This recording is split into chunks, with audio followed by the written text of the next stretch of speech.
আমাকে জোর করে বিয়ে? কি ভাবছস আমাকে তুই সারা জীবনের মতো বেঁধে রাখতে পারবি? কখনোই না।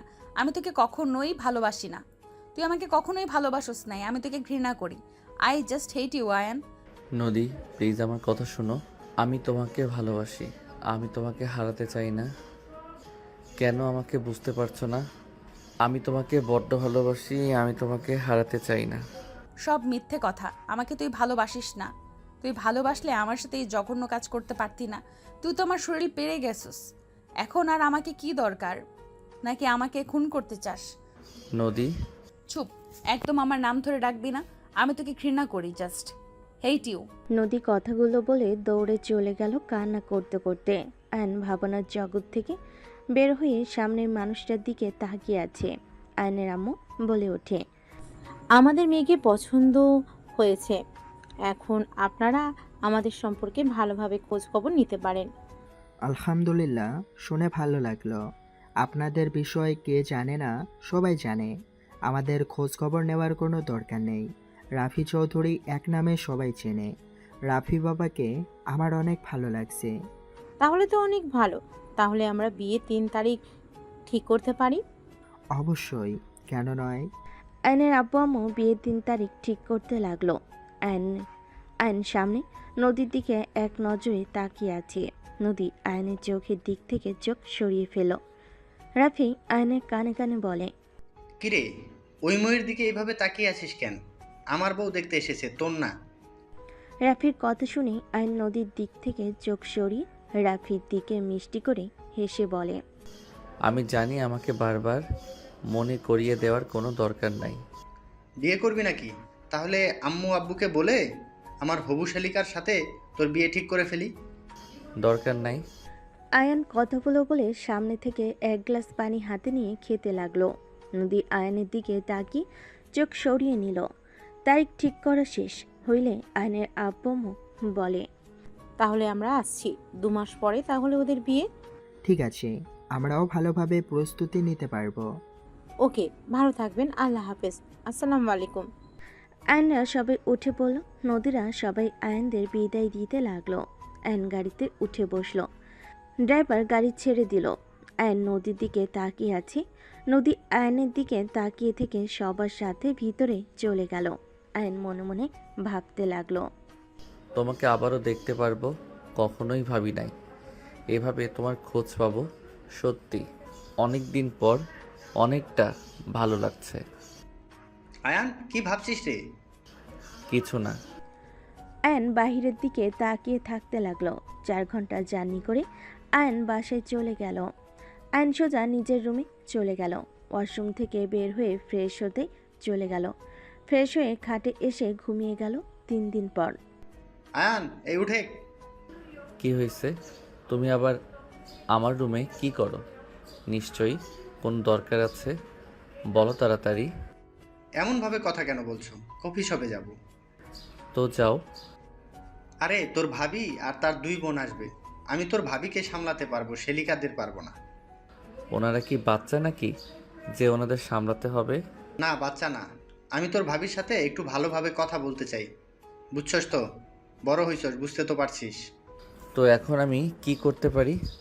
তুই ওর 2 বোনকে অন্য টেবিলে বসে গল্প করবি, আমি আমার হবু বউয়ের সাথে। কচু, এমন করিস না ভাই, উঠেক না, 10টার আগেই যেতে হবে। সেদিন বিয়ে করে নিয়ে আসলে পারতে, আজ এত প্যারা হইতো না। ধ্যাৎ, আম্মু আব্বুকে তো ডেট ঠিকই করেছে।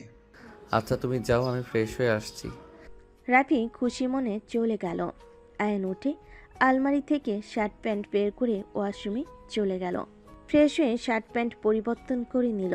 রেডি হয়ে বাইকের চাবি নিয়ে নিচে চলে গেল। রাফি বলে ওঠে, তুই রেডি? হ্যাঁ, তুমি নিজের বাইক নিয়ে চলো। ওকে, চল। 2জন কোথায় যাস? বাহিরে দরকার আছে। আয়ন রাফি বের হয়ে গেল বাইক নিয়ে। রাফিকে খুশি হতে দেখে আয়ন নিজের অজান্তেই ঠোঁটের কোণার হাসি ফুটে উঠল। রাফি বলে ওঠে, আয়ান, রাস্তার দিকে খেয়াল রাখিস। ওরা বড় গাছের ওইখানে দাঁড়াতে পারে। কফি শপে থাকবে না নাকি? না, আমায় নিয়ে যাবে। ও, আয়ন রাফি দুজনেই যেতে লাগলো। বড় গাছের ওইখানে যেতেই ওইদিকে তাকাতেই দুজন চমকে গেল। আয়ন জোরে স্পিডে বাইক চালিয়ে সোজা নদীকে টাচ করতে যাবে। বখাটেই চলে। আয়ন এক হাত দিয়ে কলার ধরে টেনে নিয়ে যেতে লাগলো। পাশের গাছের সাথে ধাক্কা খাওয়াই দিল। বাইক ঘুরিয়ে নদীর সামনে গিয়ে আয়ন নিজের শার্ট খুলে নদীকে পরিয়ে দিল। আয়ন বাইক থেকে নেমে রাফিকে মারতে যাবে। এই ছেলেটাকে পিছন থেকে মাথায় ঘুষি মেরে ওইখান থেকে ফেলে দিল। আয়ন এক এক করে সবগুলোকে মেরে ফেলে দিল। একজনের উপরে উঠে আয়ন মুখে ঘুষাতে লাগলো। রাফি বলতে লাগলো, আয়ান ছেড়ে দে, মরে যাবে। ওর মরা উচিত। কার গায়ে হাত তুলেছে? ওর সাহস অনেক বেশি, তাই না? আর এই হাত দিয়ে ওনার জামা টান দিয়েছস, আমি তোর হাত ভেঙে ফেলবো। আয়ন উঠে ছেলেটার হাতে সজোরে লাথি মারল। ছেলেটা চিৎকার দিয়ে উঠল। আয়ন আঙ্গুল দিয়ে চোখে মারতে যাবে, সাথে সাথেই নদী আয়নের কাঁধে হাত দিয়ে বলে, ছাড়ো। আপনি সরেন, আমি ওর চোখ কানা করে দিব। ওই কার দিকে নজর দিয়েছে, ওই যেন আর কোনো মেয়ের দিকে তাকাতে না পারে। ছেলেটা আয়নের পা ধরে জড়িয়ে ধরে বলে, আমাকে ক্ষমা করে দেন, আমি আর কোনোদিন কোনো মেয়ের দিকে খারাপ নজরে তাকাবো না। ছেড়ে দে আয়ান। ছেড়ে দাও আয়ান, এমনিতে ওর অবস্থা খারাপ করে দিয়েছো। ছাড়ো। আয়ন নদীর কথা শুনে ছেড়ে দিয়ে আবার মারতে যাবে। বাকি ছেলেগুলো ওই ছেলেটাকে টেনে নিয়ে চলে গেল। আয়ন নদীর দিকে তাকাতে নদীর হাতে ক্ষত দেখে বুকের ভিতর ঢক করে উঠল। আয়ন নদীর হাত ধরতে যাবে। রাফি রূপাকে দেখে আয়ন থেমে গেল। আয়ন বলে ওঠে, ভাইয়া, ওনাদের ফার্ম হাউসে নিয়ে যাও, আমি ওনার জন্য 3 পিস নিয়ে আসছি। দরকার নাই। নদীর কথা শুনে আয়নের রাগ উঠে গেল। আয়ন রাগী লুক নিয়ে বলে, সব সময় এত জিদ কেন করো? এই অবস্থায় যদি যাও, তোমার বাবা মা আমাদের কী ভাববে? আর মানুষের ভিতরে এভাবে কিভাবে চলবে বলতে পারবে? আপনার শার্ট নেন, ছিঁড়ে গেছে। ভালো হয়েছে, সবাই দেখুক গা। নদীর কথা শুনে আয়ন রাগে নদীকে মারতে গিয়েও থেমে গিয়ে গাছের সজোরে খুশি মারল। রূপা বলে ওঠে, নদী এভাবে জিদ করছিস কেন? নদী চলো, আমাদের তো বিশ্বাস করতে পারো। তোমার বোন তো আমার হবু স্ত্রী হবে। আমাদের বিশ্বাস করো, আমরা তোমার কোনো ক্ষতি করব তোমার মনে হয়? দুলা ভাই, আমি সেটাই ভাবছি না। আপনার ভাইকে আমার সুবিধা লাগছে না।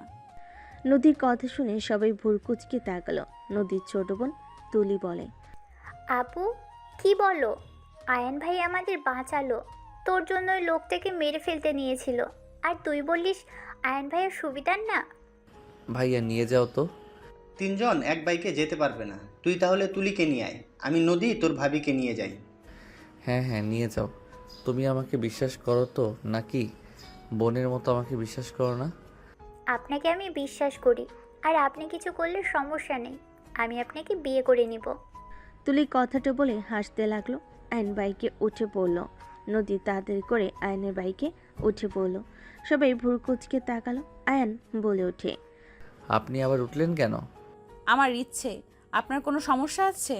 আপু আমি মাঝে বসি, তুমি পিছনে বসো। চুপ কর, পেছনে বসে আমাকে জড়িয়ে ধর। তোর মুড সেকেন্ডে সেকেন্ডে চেঞ্জ হয়। চুপ করে যাও। তুলি উঠে বসলে আয়ন বাইক চালাতে লাগলো। রাফি রূপার সাথে যেতে লাগলো। দুজন গল্প করতে লাগলো। নদী পড়ে যেতে নিলে সাথে সাথেই আয়নের কাঁধে হাত রাখলো। আয়ন কেঁপে উঠল। আয়ন সামনে লুকিং গ্লাসে তাকিয়ে নদীর মুখটা দেখতে লাগলো। আয়নদের ফার্ম হাউসের ভিতরে দুজনকে নামিয়ে দিয়ে শপিং মলে চলে গেল। ব্ল্যাক কালারের 3 পিস কিনে নিয়ে আসলো। বাসার ভিতরে গিয়ে দেখে সবাই বসে আছে। আয়ন নদীকে বলল, এইটা পরে নেন। নদী আয়নের হাত থেকে শপিং ব্যাগ নিয়ে চলে গেল। আয়ন বলে ওঠে, ভাবি, আপনাদের ওরা জ্বালাতন করছিল, আমাদের কল কেন দেন নাই? কল দিতে গেলে ওরা তার আগেই আমাদের ভোট কেড়ে নেয়। নদী থাপ্পড় মারাতে সাথে সাথে ওরা রেগে নদীর জামা পেছনে টান দিয়ে ছিঁড়ে ফেলে। সাথে সাথে তো তোমরা চলে আসো। আমরা না আসলে কি হতো? ধন্যবাদ তোমাকে, তোমার তো অনেক সাহসও দেখলাম, তোমার ভাইয়ের মতো না। আমার ভাইয়াকে আগে থেকে চেনেন নাকি? না মানে কাহিনী কি? সত্যি করে বলো তো। সত্যিটা বললে আব্বু আম্মুকে বলে দিতে পারিস। বলো বলো, আম্মু আব্বুকে কিছু বলবো না। আমরা আগে থেকেই পরিচিত, আমরা একসাথে পড়াশোনা করেছি, 2 বছরের রিলেশনে ছিলাম। সেদিন আব্বু আম্মু হুট করে রূপার ছবি নিয়ে আসলে আমি চমকে যাই। পরে আব্বু আম্মু বলে আমার জন্য নাকি এই পাত্রী ঠিক করেছে। তাই তো বলি, ভাবির সাথে দেখা করতেও চাও, আবার এত উত্তেজিত। ওই কি বলতে চাস? মাইন্ড নিজেরটা ঠিক করো, আমি অন্যভাবে বলছি। ও তাই বল। যাই হোক, আব্বু আম্মুকে যেন বলস না। আমি বলে দিব। তুলির কথা শুনে তিনজন ভ্রুকুচকে তাকালো। রূপা কিছু বলবে, তখন নদী সবার সামনে আসলে রূপা তুলি হা হয়ে যায়। তুলি বলে ওঠে, মাশাল্লাহ আপু, তোমাকে তো অনেক সুন্দর লাগছে। ওয়েট, তোমার তো ব্ল্যাক পছন্দ, আবার তোমার জামা পায়জামা একদম পারফেক্ট কিভাবে হলো এটা? গাড়ির উপরে আয়ান মাপ নিয়েছিল নাকি? আরে না, 3 জন তো চুপচাপ ছিলাম। আরে আমার মনে হইল এইগুলো তার পছন্দ হবে বা লাগবে, তাই নিয়ে এসেছি। এত অবাক হওয়ার কিছুই নাই। বাবা, আমার হবু জামাই দেখি মানুষ দেখে বুঝে যায় তার পছন্দ। ওই কি বলো, আমি তোমার বড় ভাইয়া হই? রাখে, আব্বু আম্মুকে বলে আপনাকে বিয়ে করে নিব। এখন শুধু মেজো অপর বিয়েটা ঠিক হোক। বেশি কথা বলিস না তুলি। ঢং, আমার জামাইয়ের কেনা জামা পরে আবার আমাকেই চুপ থাকতে বলো। জাস্ট শাট আপ, ছোট ছোটর মতো থাক। উফ, দুইজন থামেন তো ভাইয়া, অনেক ক্ষুধা লাগছে, কফি খাওয়া সম্ভব না। রেস্তোরাঁ চলো, কাচ্চি খাবো। আচ্ছা চল রূপা, চলো। রাফি, রূপা, তুলি চলে গেল। নদী চলে যেতে নিবে, আয়ান সাথে সাথে হাত ধরে টান দিয়ে শক্ত করে জড়িয়ে ধরল। নদী থমকে গেল। আয়ান কিছু বলার আগেই নদী ধাক্কা দিয়ে সরিয়ে দিয়ে বলে, বিয়ের মতো থাকেন, একদম আমার কাছে আসবেন না। আমাকে যদি আবার টাচ করার চেষ্টা করেন তাহলে খুব খারাপ হয়ে যাবে। নদী কথাগুলো বলে চলে গেল। আয়ন নদীর পিছন পিছন বের হয়ে গেল। মালিক কাছে চাবি দিয়ে বাইক নিয়ে বের হইল। নদী, তুলি, আয়নের বাইকে উঠে পড়ল। 5 জন রেস্তোরাঁয় চলে গেল। 5 জন একটা টেবিলে বসে পড়ল। আয়ন কাচ্চি অর্ডার দিয়ে দিল, আর সবাই নিজেদের মতো করে অর্ডার দিতে লাগলো। আয়ন ফোন বের করে ফেসবুকিং করতে লাগলো। হঠাৎ করে একজন এসে আয়নের পাশে বসে পড়ল। রাফি কিছু বলতে যাবে, সাথে সাথে মেয়েটা চুপ থাকতে ইশারা করলো। মেয়েটা আয়নের কানের কাছে গিয়ে বলল, my dear would be husband. রাইসার কণ্ঠ শুনে সাথে সাথেই চমকে উঠে সামনের দিকে তাকাতেই আয়ন বলে ওঠে, তুমি এখানে? আমি এখানে। আপনার শাশুড়ি নানু বাসায় গেছে, একা রান্না করার কোনো মুড নেই, তাই চলে আসলাম। এইখানে এসে দেখি তুমি এখানে বসে আছো। ও আচ্ছা, ভালোই করছো। কি খাবে বলো, আমি অর্ডার দিয়ে আসছি। তুমি কি অর্ডার দিয়েছো? ওখান থেকে ভাগ করে খাবো। ধ্যাত, বলো কি খাবে। আরে সিরিয়াসলি, রাফি ভাইয়া খাওয়াচ্ছে, তাই অর্ডার করো। আয়নের কথা শুনে রাইসা রাফির দিকে তাকাতেই রাফি দাঁতে দাঁত চেপে হেসে বলে, আমি একবারও বলি নাই তোমরা গুডবি খাওয়াবে। যাক বাবা, আমি কেন খাওয়াবো? তোমার হবু বউ শালিকা তুমি খাওয়াবে। হবু বউ শালিকা মানে? ওইটা ভাবি আর ওনার 2 বোন। হাই রাইচা, কেমন আছো? জি আলহামদুলিল্লাহ ভালো। আপনি আমার নাম জানেন? এত অবাক হওয়ার কিছুই নাই, তোমার ভালো ভাই আমার থেকে এক ধাপ এগিয়ে চলে। ওসব বাদ দাও, আয়ান যাও তোমার হবু বউয়ের জন্য অর্ডার দিয়ে আসো। আয়ন উঠে চলে গেল। নদীর আগে চুপচাপ সবার কথা শুনতে লাগলো। রূপা বলে ওঠে, তা কতটুকু আমার দেবরকে পটাতে পারলে বিয়েটা কবে খেতে পারবো? আপনাদের বিয়েটা আগে খাই, তারপর না হয় আমাদেরটা খাবেন। আপনার যে দেবর কথায় কথায় আপু বলে ডাকে, অনেক কষ্টে ধুমকে এখন তুমিতে নিয়ে এসেছি। ইনশাল্লাহ আমি তার মনে জায়গা করে নিতে পারবো। আপনি তার মনে জায়গা করে নিতে পারেন নাই? কি আর নেব বোন, রাফি ভাইয়ার মতো তো আর সে না। সে নিজের মন ইচ্ছে মতো চলে, কারোর কথা সে শুনতে বাধ্য নয়। সে যদি অন্যের কথা শুনতো, এতদিনে বিয়ে করে নিতাম। বাচ্চা কাচ্চা হয়ে গেলে এমনিতেই আমার প্রতি ভালোবাসা জন্মাতো। রাইসার কথা শুনে নদীর আগে দাঁতে দাঁত চেপে ধরে থাকলো। রূপা হাসতে লাগলো আর বলতে লাগলো, বাবা, আমার যা দেখি একদম এগিয়ে গেছে, সোজা বাচ্চা কাচ্চার কাছে চলে গেল। রূপার কথা শুনে রাইসার লজ্জা পেয়ে গেল। আয়ন আসলে সবাই চুপ হয়ে গেল। আয়ন নদীর দিকে তাকাতেই বুঝতে পারল রেগে আছে। আয়ন কিছু না বলে গেম খেলতে লাগলো। খাবার চলে আসলে সবাই মিলে খেতে লাগলো। হঠাৎ করে রাইসা আয়নের চামচের খাবারটা নিজের মুখে নিয়ে নিল। আয়ন ভুরু কুচকে তাকালে রাইসা মিটিমিটি হাসতে লাগলো। নদী রাগে খাবারগুলো খেতে গিয়ে বিষম খেলো। আয়ন উঠে সোজা নদীকে পানি দিল আর পিঠে হাত বুলিয়ে দিতে লাগলো। রূপা আয়নের দিকে ভুরু কুচকে তাকিয়ে থাকতে লাগলো। নদীর পানি খাওয়া শেষ হলে নদী চেয়ার থেকে উঠে রাগে গালে থাপ্পড় মেরে বলে, বেয়াদব কোথাকার, একটা মেয়ের শরীরে হাত দিতে লজ্জা করে না? বেহায়া কোথাকার। আর আপু, আপনি এই ছেলের সাথে সারা জীবন থাকবেন কিভাবে? এই ছেলের তো চরিত্রের সমস্যা আছে। এখানে তো রাফি ভাইয়াও ছিল, কই সে তো এসে আমার শরীরে হাত দিল না। বেহায়া কোথাকার।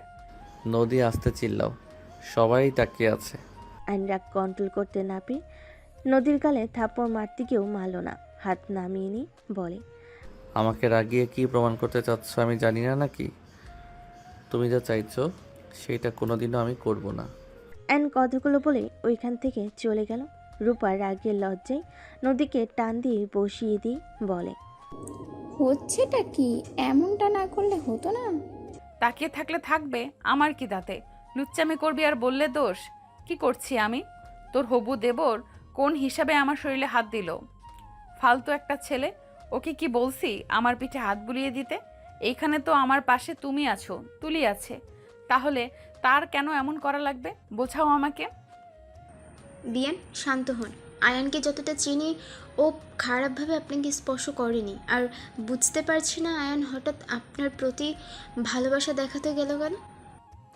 ওই যে লুচ্চামি, সে কখন থেকে লুচ্চামি করার চেষ্টা করছে, আর এখন সুযোগ বুঝে কাজে লাগিয়ে দিল। নদী প্লিজ চুপ করো। আয়ান বেয়াদব, রাগী, বদমেজাজি হতে পারে। নদী ওই লুচ্চামি করবে এরকমটা হতে পারে না। তোমার কোথাও ভুল হয়েছে। বাহ দুলাভাই ভা, আমি যদি আপনার নিজের বোন হইতাম তাহলে আমাকে এসব বলতে পারতেন। নদী, তুমি আমাকে ভুল বুঝছো। নদী রেখে ওইখান থেকে চলে গেল। রাফি রূপার দিকে অসহায়ভাবে তাকাতেই রূপা বলে, কিছু মনে করো না, ছোট থেকে অন্যরকম। আয়ান পরিচিত তো, তাই সহ্য করতে পারি নাই, সরি। আচ্ছা, ওকে দেখো কই গেল, আর খাবার পার্সেল করে দাও। লাগবে না, সবাই মোটামুটি খেয়েছে। আমি আসছি। সরি রাইসা। সরি বলতে হবে না ভাবি। দেখেন উনি আবার কোন দিকে গেল। তুলি রূপা বের হয়ে গেল। রাফি রাইসা উঠে গেল। রাফি বিল দিয়ে বের হয়ে গেল। এদিকে নদী আয়নের সাথে ঝগড়া করছে। রূপা তুলির কাছে গেল। আয়ন নদীকে বলতে লাগলো, নদী শান্ত হও, ভাবি তুলি আসছে কিন্তু। আমি তোর ফ্যামিলির সাথে আমার ফ্যামিলির কারো সম্পর্ক করতে দিব না। তোরা ভালো রূপ নিয়ে থাকোস, আসলে তোরা যে কতটা খারাপ আমি খুব ভালো করেই জানি। আমার ভাই কি দোষ করলো? আমি খারাপ? আমার ভাই তো আর খারাপ না, তাই না? ভাবি ভাইয়া একে অপরকে ভালোবাসে, তোমার কোনো অধিকার নাই তাদের মাঝে কাটা হওয়ার। আমার বোন সারা জীবন কষ্ট পাওয়ার থেকে একবার কষ্ট পাওয়া তো ভালো। আয়ন নদীর কথা শুনে নিজের রাগ কন্ট্রোল করতে না পেরে ঠাস ঠাস করে থাপ্পড় মেরে দিল। রাফি রাইসা রূপা তুলি সবাই দৌড়ে চলে আসতে লাগলো। আয়নের থাপ্পড় খেয়ে নদী কান্না করতে করতে বলে, নিজের আসল রূপে আসলি তো, তুই কখনোই কাউকে ভালোবাসতে পারস না। তুই ওই রাইসার দেহ পাওয়ার পর ওকে ছেড়ে দিবি। তুই কখনোই কোনো নারীর যোগ্য না। তোকে যে বিশ্বাস করবে সেই ঠকে যাবে। তুই কাউকে ভালোবাসতে জানোস না। নদী কথাগুলো বলে আয়নের কলা ধরে চিল্লায় বলতে লাগলো, জাস্ট আই হেট ইউ। আমি তোকে ঘৃণা করি। আমি তোকে আমার চোখের সামনে দেখতে চাই না। তুই বারবার কেন আসোস? নদী আয়নের গালে থাপ্পড় মারতে মারতে কথাগুলো বলতে লাগলো। রূপা তুলি দৌড়ে এসে নদীকে থামালো। রাফি আয়নের গালে থাপ্পড় মেরে বলে, তুই এত নিচে নেমে গেছিস? মেয়ে মানুষের গায়ে হাত তুলোস? ছি ছি ছি, তুই আমার মান সম্মান আর রাখলি না। আয়নকে সবাই নানা ধরনের কথা বলতে লাগলো। আয়ন এক নজরে নদীর দিকে তাকিয়ে থাকতে লাগলো। আয়নের চোখের পানিগুলো গড়িয়ে পড়তে লাগলো। আয়ন নদীকে হুট করে জড়িয়ে ধরলো। সবাই আয়নকে নদীর থেকে ছাড়ানোর চেষ্টা করতে লাগলো। আয়ন নদীকে বলতে লাগলো। শান্ত হও তুমি, এখন উল্টাপাল্টা কাজ করবে। শান্ত হও নদী। আমি তোমার সামনে পড়লেও কখনো তোমার দিকে আমি তাকাবো না। কথা তো দূরের কথা, ভাবির সাথে ভাইয়ার বিয়ে হয়ে গেলে দেখা হবেই, তাই ওই গ্যারান্টি দিতে পারি না। বাট দেখা হইলেও আমি তোমার আশেপাশে না থাকার চেষ্টা করব। ভালো থেকো। কথাটা বলেই আয়ন নদীকে ছেড়ে দিয়ে বাইকে উঠে পড়ল। নদী কান্না করতে করতে বলে, আমি তোকে ঘৃণা করি। Just I hate you Ayan, I hate you. Nodi জোরে জোরে কথাগুলো বলতে লাগলো। রূপার সাথে রাইসা জোর করে ওর গাড়িতে তুলে নিল। তুলি উঠে পড়ল। রাফি ওদের গাড়ির পিছনে যেতে লাগলো। নদীকে নিয়ে রাইসাদের বাসায় চলে গেল। নদী কান্না করতে করতে অজ্ঞান হয়ে গেল। আইন সোজা বাসায় চলে গেল। বাসার ভিতরে গেলে আইনের আব্বু সজরে থাপ্পড় মেরে ফোনে ভিডিও দেখিয়ে বলে, তোকে জন্ম দিয়ে আমরা কি ভুল করেছিলাম? নতুন আত্মীয় হতে যাচ্ছে আর তুই কিনা তাদের সাথে এই কাজ করলি। সারা নেট দুনিয়া মানুষ বলে বেড়াচ্ছে তোরা বয়ফ্রেন্ড গার্লফ্রেন্ড। ওই মেয়ের আর কোথাও বিয়ে হবে? আমি ওর বাবা মাকে কি জবাব দেব? ওদের জবাব দে। আইন সামনের দিকে তাকাতে দেখে নদীর আব্বু আম্মু বসে আছে। নদীর আব্বু আম্মু বলে ওঠে, বাবা, কি অন্যায় করেছিলাম? তুমি আমার মেয়ের এমন ক্ষতি কেন করলে? একের পর এক ভিডিও ভাইরাল হচ্ছে। বিশ্বাস করো, আমার মেয়েদের তোমাদের সাথে দেখা করতে অনুমতি দেই, আর সেখানে তুমি কি করলে এটা? আমার মেয়ের শ্বশুরবাড়ি থেকে সোজা বিয়ে ক্যান্সেল করে দিল। ওইটাই নিয়ে আমার মাথা ব্যথা নাই, কিন্তু আমার মেয়ের সমাজে মুখ কিভাবে দেখাবে? তুমি সবার সামনে আমার মেয়েকে জড়িয়ে ধরেছ। আত্মীয় স্বজন সবার ফোনের উপরে ফোন করে যাচ্ছে, আর একটা ভিডিও পাবলিশ হইল দেখো। আইন মাথা নিচু করে আছে। নদীর আব্বু শান্ত কণ্ঠে কথা বলতে বলতে হঠাৎ করে রেগে আইনের গলা চেপে ধরে বলে, আমার মেয়েদের সম্মান নিয়ে খেলা করবি? তোকে আমি আকুতি মিনতি করব? তুই আমাকে চেনোস না তাহলে? অফিসার, ওকে নিয়ে যান। বেয়াই কি করছেন? আপনি চুপ করেন। আপনি একটাও কথা বলবেন না। আর কিসের বিয়াই? আপনাদের সাথে কোনো আত্মীয়তা হচ্ছে না। আপনার ছেলেকে আমি দেখেন কি করি। মান সম্মান নিয়ে খেলা করছে না, দেখেন কি করি। সাংবাদিকদের কল করা হয়ে গেছে, সবাই গেটের সামনে আছে। নদীর আব্বু আইনকে নিয়ে যেতে ইশারা করলে পুলিশ অফিসার টেনে নিয়ে যেতে লাগলো। আইনের আম্মু আইনকে জড়িয়ে ধরে বলতে লাগলো, আমার ছেলেকে ছেড়ে দেন। আম্মু ছাড়ো, ব্যথা পাবে। আম্মু আব্বু আমাকে ক্ষমা করে দিও। আমি কখনোই তোমাদের ভালো সন্তান ছিলাম না, আর ভবিষ্যতে হওয়ার কোনো আশা করো না। আইনের আব্বু আম্মু জোর করে আটকাতে লাগলো। পুলিশ টেনে নিয়ে যেতে লাগলো। সাংবাদিকরা সবাই আইনকে ঘিরে ধরতে লাগলো। পুলিশ টেনে নিয়ে যেতে লাগলো। সবাই নানা ধরনের কথা ছড়াতে লাগলো। আইন গাড়িতে উঠে একজনের কথা কানে আসলে আইন পুলিশকে বলল, ওয়েট, আমি ওদের কিছু বলতে চাই। আপনাদের কেস সফল হবে। আইন গাড়ি থেকে নামলে আইনের আম্মু জড়িয়ে ধরল। আইন সবার মাইক কাছে নিয়ে আসতে ইশারা করলে সবাই দৌড়ে কাছে এসে মাইক ধরলে আইন বলে ওঠে, একটু দূরে থাকেন, আম্মু ব্যথা পাবে। আইনের কথা শুনে সবাই দূর থেকে মাইক ধরতে লাগলো। সব জায়গায় লাইভ চলতে লাগলো। নদী জ্ঞান ফিরে রুম থেকে বের হয়ে বসার ঘরে আসলে রাফি, রাইসা, রূপা তুলিতে লাইভ দেখতেছে। আইনের কথাগুলো শুনে রাফির চোখ দিয়ে পানি বের হচ্ছে। আইন সবাইকে বলতে লাগলো, আপনারা তো দেখেছেন আমি ওনাকে জড়িয়ে ধরছি, আমি ওনাকে রেস্তোরাঁ বাজেভাবে টাচ করেছি। আপনারা তো এটাও জানেন না আমি ওনাকে ধর্ষণ করার চেষ্টা করছিলাম। ওনাকে আমি আগে খুব জ্বালাতন করতাম। অনেকেই আমার এই লাইভ দেখছেন, তার ভিতরে আশা করা যায় আমার ফ্রেন্ডরাও দেখছে। তোদের কাছে একটা অনুরোধ, নদীকে আমি ধর্ষণ করেছিলাম। আমার উকিল বন্ধু, তুই নদীর হয়ে আমার বিপক্ষে লড়তে হবে তোকে। আমার যেন ফাঁসি হয় সেই ব্যবস্থা তোদের করতে হবে। এই উপকারটা করে দিস দোস্ত।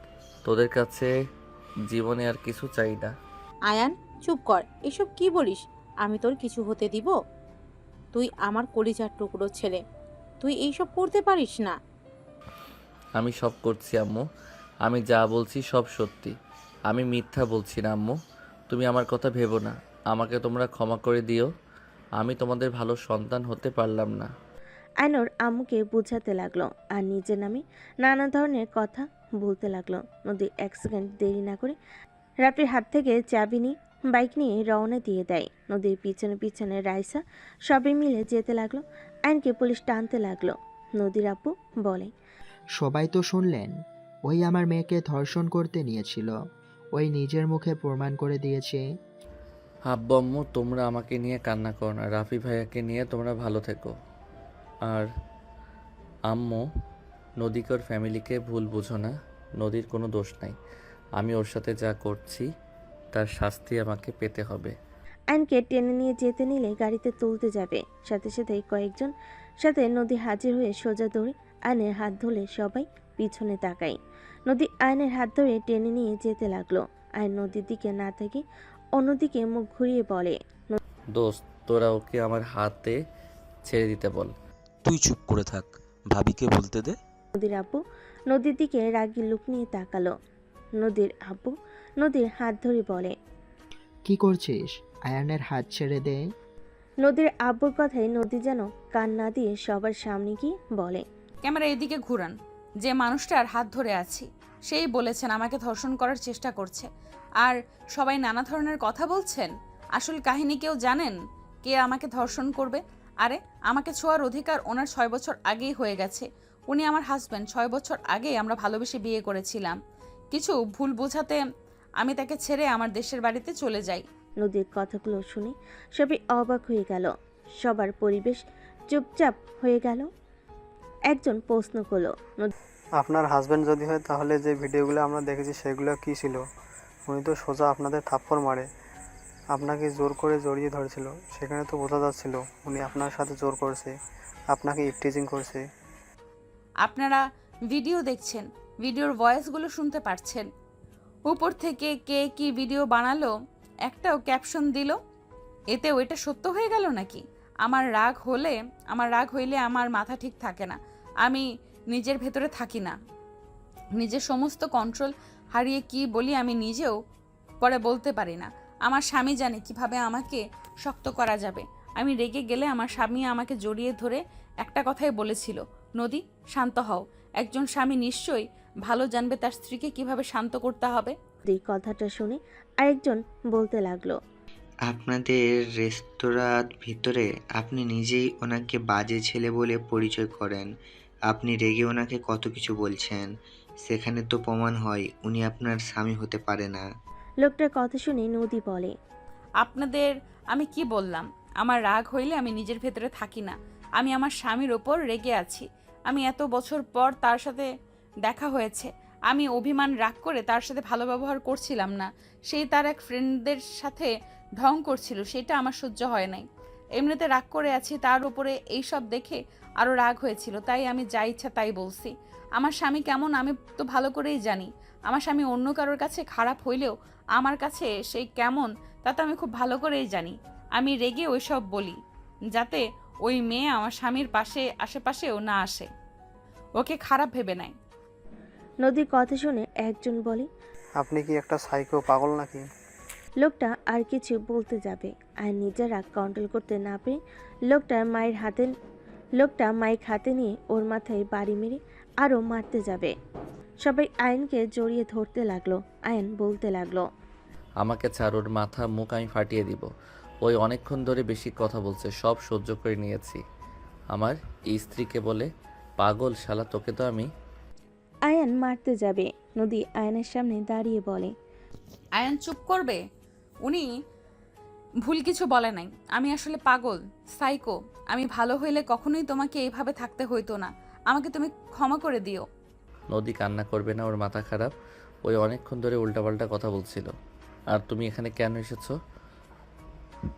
তোমাকে এখানে আসতে বলেছি। আমি তোমার ভালো স্ত্রী হতে পারি নাই। আমি তোমার সাথে অনেক অন্যায় করেছি, তারপরেও তুমি কেন আমার কথা ভাবো? আমি তোমার যোগ্য না আয়ান, প্লিজ আমার কথা আর ভেবো না। তুমি যেমন হও, তুমি আমার স্ত্রী। আমি তো জানি আমার স্ত্রী কেমন। আর যে ভিডিও করে উল্টাপাল্টা নিউজ ছড়াইছে তাকে আমি ছাড়বো না। চুপ করো। নদী সবার দিকে তাকিয়ে বলে, আশা করি সবার প্রশ্নের উত্তর পেয়েছেন। আর কোনো প্রশ্ন থাকলে বলতে পারেন। নদীর কথাই সবাই এক এক করে প্রশ্ন করলে সবার প্রশ্নের উত্তর দিতে লাগলো।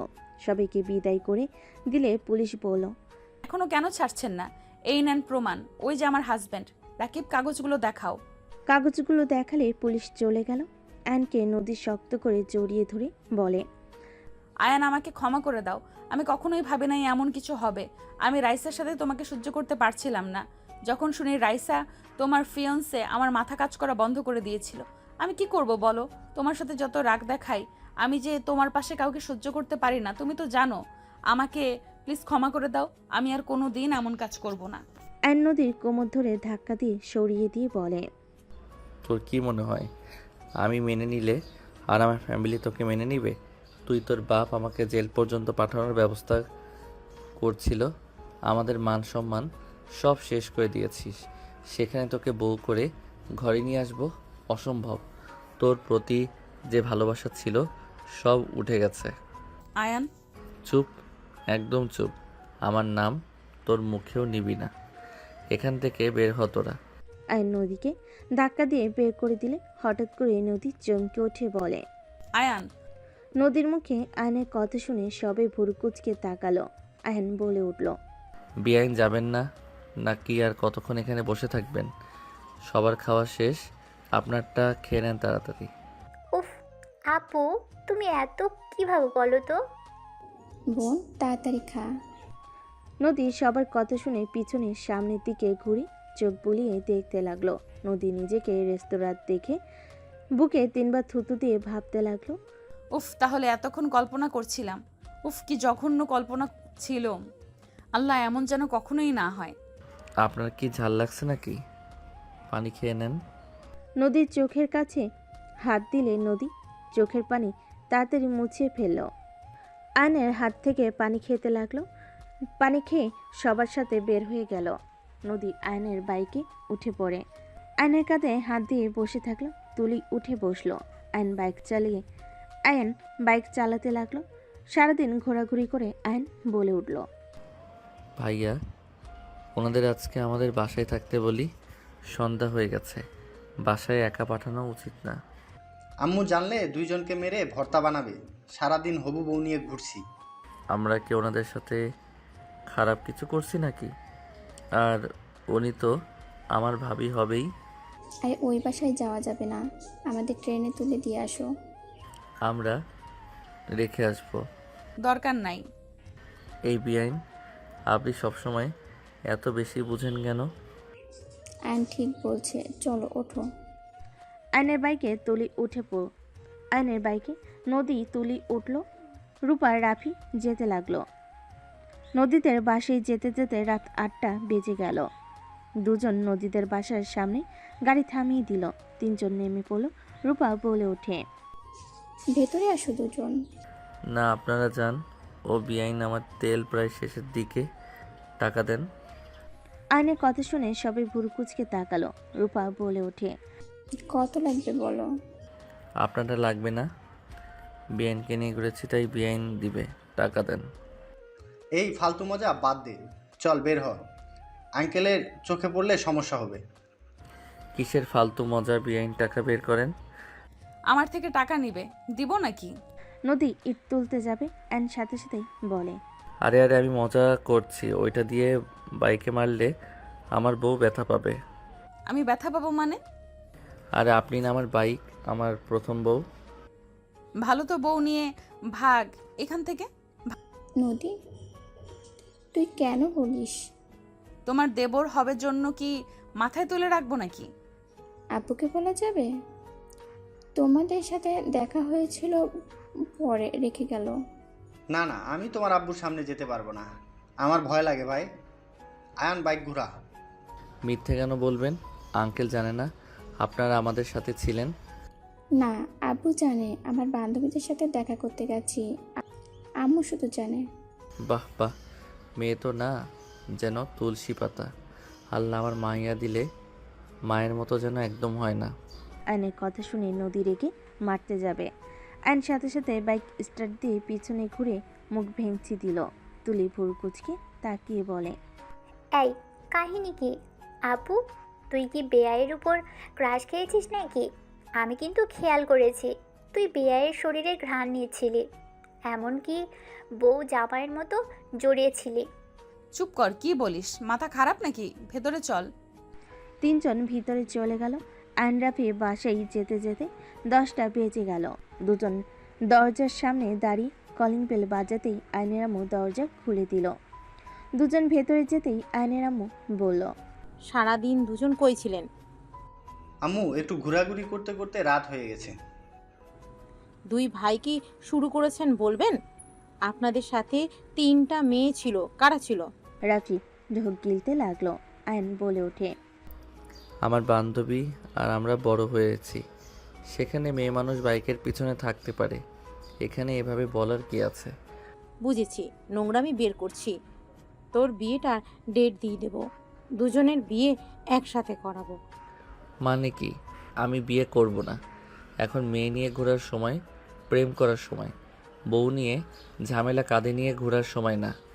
আয়ন কথাটা বলে চলে যেতে নিলে আয়নের আম্মু রেগে বলে, পুরো বাদর হয়েছে, লজ্জা শরম বলে কিছু নেই। কতটা খারাপ মায়ের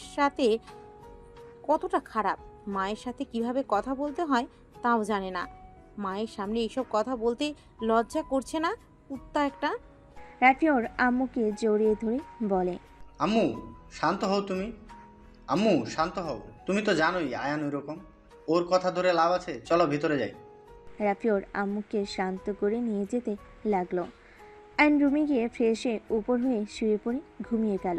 1 মাস পর আইন নদীকে টান দিয়ে এক রুমে নিয়ে গিয়ে খাটের উপর ফেলে দিয়ে বলল, ওই ছেলেটার সাথে নাচলে কেন? দুলা ভাইয়ের বন্ধু হয়, আর আমি যেহেতু বিআইন হই সেখানে এইসব হবেই। কিসের বেআইন? তুমি আমার স্ত্রী। আমার স্ত্রী হয়ে পর পুরুষের সাথে এত ঘষাঘষি করতে পারবে না। আমি বিয়ে মানি না, সেখানে তো তোমার স্ত্রী। বিয়ে মানো বা না মানো, তুমি নিজেও ভালো করে জানো আমি তোমার হাজব্যান্ড। আমার সাথে বেশি বুঝো না, বেশি বুঝলে কিন্তু বাচ্চার মা বানানোর ব্যবস্থা করে দিব। আইনের কথা শুনে নদী রেগে সজোরে থাপ্পড় মেরে দিয়ে বলে, ছি, কি জঘন্য ভাষা! কি করবি তুই? হ্যাঁ, কাপুরুষ কোথাকার! জোর করে শরীর পাবি, ভালোবাসা কোনোদিনও পাবি না। আইনের রাগ হতে লাগলো। আয়ন নদীকে ধাক্কা মেরে সোজা দরজা লাগিয়ে দিয়ে দিল। নদী বলে ওঠে, আয়ান দেখো, আমি কিন্তু চিৎকার দেব। আমার সাথে উল্টাপাল্টা কিছু করার চেষ্টাও করো না, আমি কিন্তু চিৎকার দেব। আয়ান আইন রেগে কোনো কিছু না বলে সোজা নদীর উপরে ঝাঁপিয়ে পড়ল। নদী চিৎকার করার আগেই আইন নদীর ঠোঁট নিজের দখলে নিয়ে নিল। আইন রাগের বশে নদীর শাড়ির আঁচল খুলে বুকের উপর থেকে ফেলে দিয়ে ঠোঁটে স্পর্শ দিতে লাগলো। নদী সরিয়ে দেওয়ার চেষ্টা করতে লাগলো। আইনের শক্তির সাথে নদী পেরে উঠল না। আইন নদীকে আদর করতে লাগলো। নদীর চোখ দিয়ে পানি গড়িয়ে পড়তে লাগলো। নদীর আগে কষ্টে চুপ থেকে চোখের পানি ফেলতে লাগলো। আইন আদর করতে করতে ক্লান্ত হয়ে নদীর উপর শুয়ে থাকলো। আইন ঘড়ির দিকে তাকাতেই আইন নদীর উপর থেকে উঠে বলে, এইটা করতে বাধ্য করলে আমি ভুলে তোমার সাথে শারীরিক সম্পর্ক করে ফেলছিলাম। সেদিন আমি তোমাকে বিয়ে করি, তারপরও তুমি আমাকে যা না তাই বলছো। আমি ভুল করছিলাম, আমি তো তোমাকে ভালোবাসি, তুমি নিজেও বাসতে, সেখানে কেন এমন করো? আমি ভুল করছিলাম, কতবার ক্ষমা চাইছি। কেমন ভালোবাসো যে ক্ষমা করতে পারো না? আইনের কথাই নদী বলে ওঠে, চলে যাস কেন? আয়, আবারও ঝাঁপিয়ে পড়। তুই আবারও প্রমাণ করলি তুই আমাকে না, আমার শরীরকে ভালোবাসোস। একদম ঠিক, তোমাকে আসলে ভালোবাসি না, আমি তোমার শরীরকেই ভালোবাসি। কি করবে? হ্যাঁ করো। ছি, এই কথা স্বীকার করতে লজ্জা লাগে না? না, একদম লাগে না। সবাই শরীরকে ভালোবাসে, কয়জন মনকে ভালোবাসে? মন দিয়ে কি হবে যদি শরীর না পায়? বাবা যদি না হতে পারি? আইনের কথা শুনে নদী রাগে দুঃখে বলে, স্টপ আয়ান, প্লিজ স্টপ করো, প্লিজ চুপ করো। আমি আর তোমার কোনো কথাই শুনতে চাই না। তুমি একটা নোংরা মনের মানুষ। তোমাকে জীবনে ভালোবেসে বিশ্বাস করে বড় ভুল করেছিলাম। আজ সেই ভুলের মাসুল আমাকে দিতে হলো। ঠিক, আমাকে ভালোবেসে আসলে ভুল করছো। আমি নোংরা মনের মানুষ। শুনো, তোমার যেটা ভালো লাগে ওইটাই ভালো। শুধু একটা কথা মাথায় রাখবে, আমি তোমাকে ভালোবাসি, আর আমার লাইফে শুধু তুমি আছো আর তুমি থাকবে। চুপ, ওই মুখে ভালোবাসার কথা একদম বলবে না। এটা কখনোই ভালোবাসা হতে পারে না। যেইটাই ভালো লাগে ওইটাই ভাবো। শুধু একটা কথা মনে রেখো, তুমি আমার না হইলে কারো হবে না। আইন কথাটা বলে নিজের পোশাক ঠিক করে বের হয়ে গেল। নদীর শাড়ি ঠিক করে কান্না করতে লাগলো। আইন রুম থেকে বের হয়ে গেল। নদী অনেকক্ষণ কান্না করে রেগে রুম থেকে বের হয়ে গেল। নদী সোজা নিচে চলে গেল। নিচে গিয়ে আয়নের কাজিনদের সাথে নাচতে লাগলো। নদীকে পাগলের মতো সবার সাথে নাচতে দেখে সবাই অবাক হয়ে গেল। তুলি নদীকে টান দিয়ে বলতে লাগলো, আপু, কি করছো? পাগল হয়ে গেছো নাকি? এভাবে ছেলেদের সাথে নাচতে লজ্জা করে না? আব্বু আম্মু দেখলে জানে মেরে ফেলবে। ছাড় আমাকে। নদী তুলিকে সরিয়ে দিয়ে ছেলেগুলোর সাথে বিচ্ছিরিভাবে নাচতে লাগলো। রাফি রূপা দুজন বসে থেকে বলতে লাগলো, তোমার বোনের আবার কি হলো? ওইভাবে নাচছে কেন? বুঝতে পারছি না, এর মাথায় কখন কি ঢোকে আল্লাহ ভালো জানে। ইচ্ছে করছে ঠাস করে থাপ্পড় মেরে আসি, নতুন বউ বলে কিছু করতেও পারছি না। রাফি রূপা কতগুলো বলতে লাগলো। নদী ড্রিঙ্কসের বোতল নিয়ে ড্রিঙ্কস করতে লাগলো আর শাড়ির আঁচল ফেলে দিল। সবাই অবাক হয়ে তাকালো। আইনের আব্বু আম্মু, নদীর আব্বু আম্মু থ হয়ে গেল। নদীর আব্বু রেগে নদীর কাছে গিয়ে চুল ধরে ঠাস ঠাস করে থাপ্পড় মেরে দিল। নদীর আব্বু রেগে বলে ওঠে, এভাবে নোংরামি করতে লজ্জা লাগে না? তোকে আমরা এই শিক্ষা দিয়েছি? নদী কান্না করতে করতে বলে, আব্বু, আমি একটা খারাপ মেয়ে, আমার কাছে এটা কম বিষয়। নদীর কথা শুনে নদীর আব্বু রেগে মারতে যাবে। নদীর আম্মু টান দিয়ে নিজের কাছে দিয়ে বলল, নদী, কি হয়েছে? এসব কি বলছিস? মাথা খারাপ হয়ে গেছে তোর? সবাই কি সব বলছে?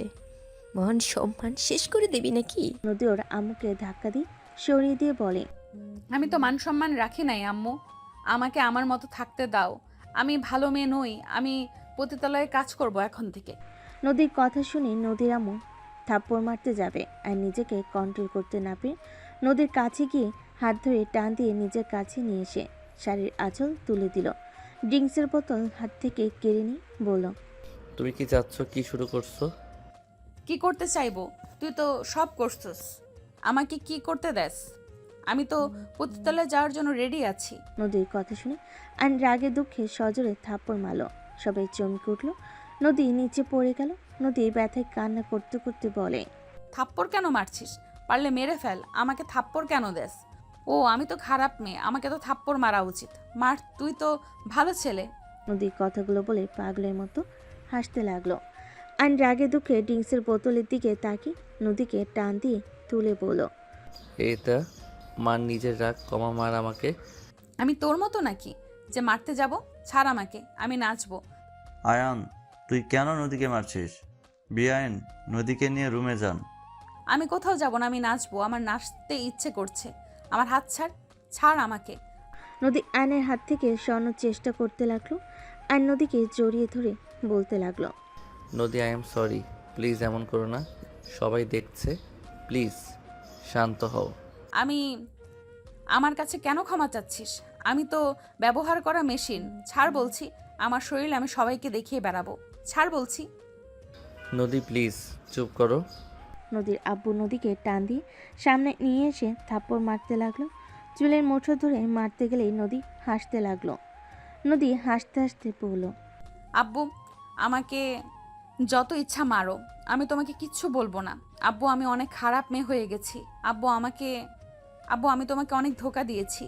তুমি আমাকে যত ইচ্ছা মারো, আমার ভেতরের কষ্টগুলো কাছে এসব মার কিছুই না। আমার নিঃশ্বাস বন্ধ হয়ে গেলে আমি খুশি হব। আব্বু, তোমাকে ধোঁকা দেওয়ার শাস্তি আমি প্রতিনিয়ত পাচ্ছি। আমাকে মারো আব্বু। নদীর কথা শুনে নদীর আব্বু ছেড়ে দিল চুল। নদীর আব্বুর চোখে পানি চলে আসলো। নদীকে সোজা করে দাঁড় করিয়ে বলে, নদী, কি হয়েছে মা তোর? এমন পাগলামি কেন করছিস?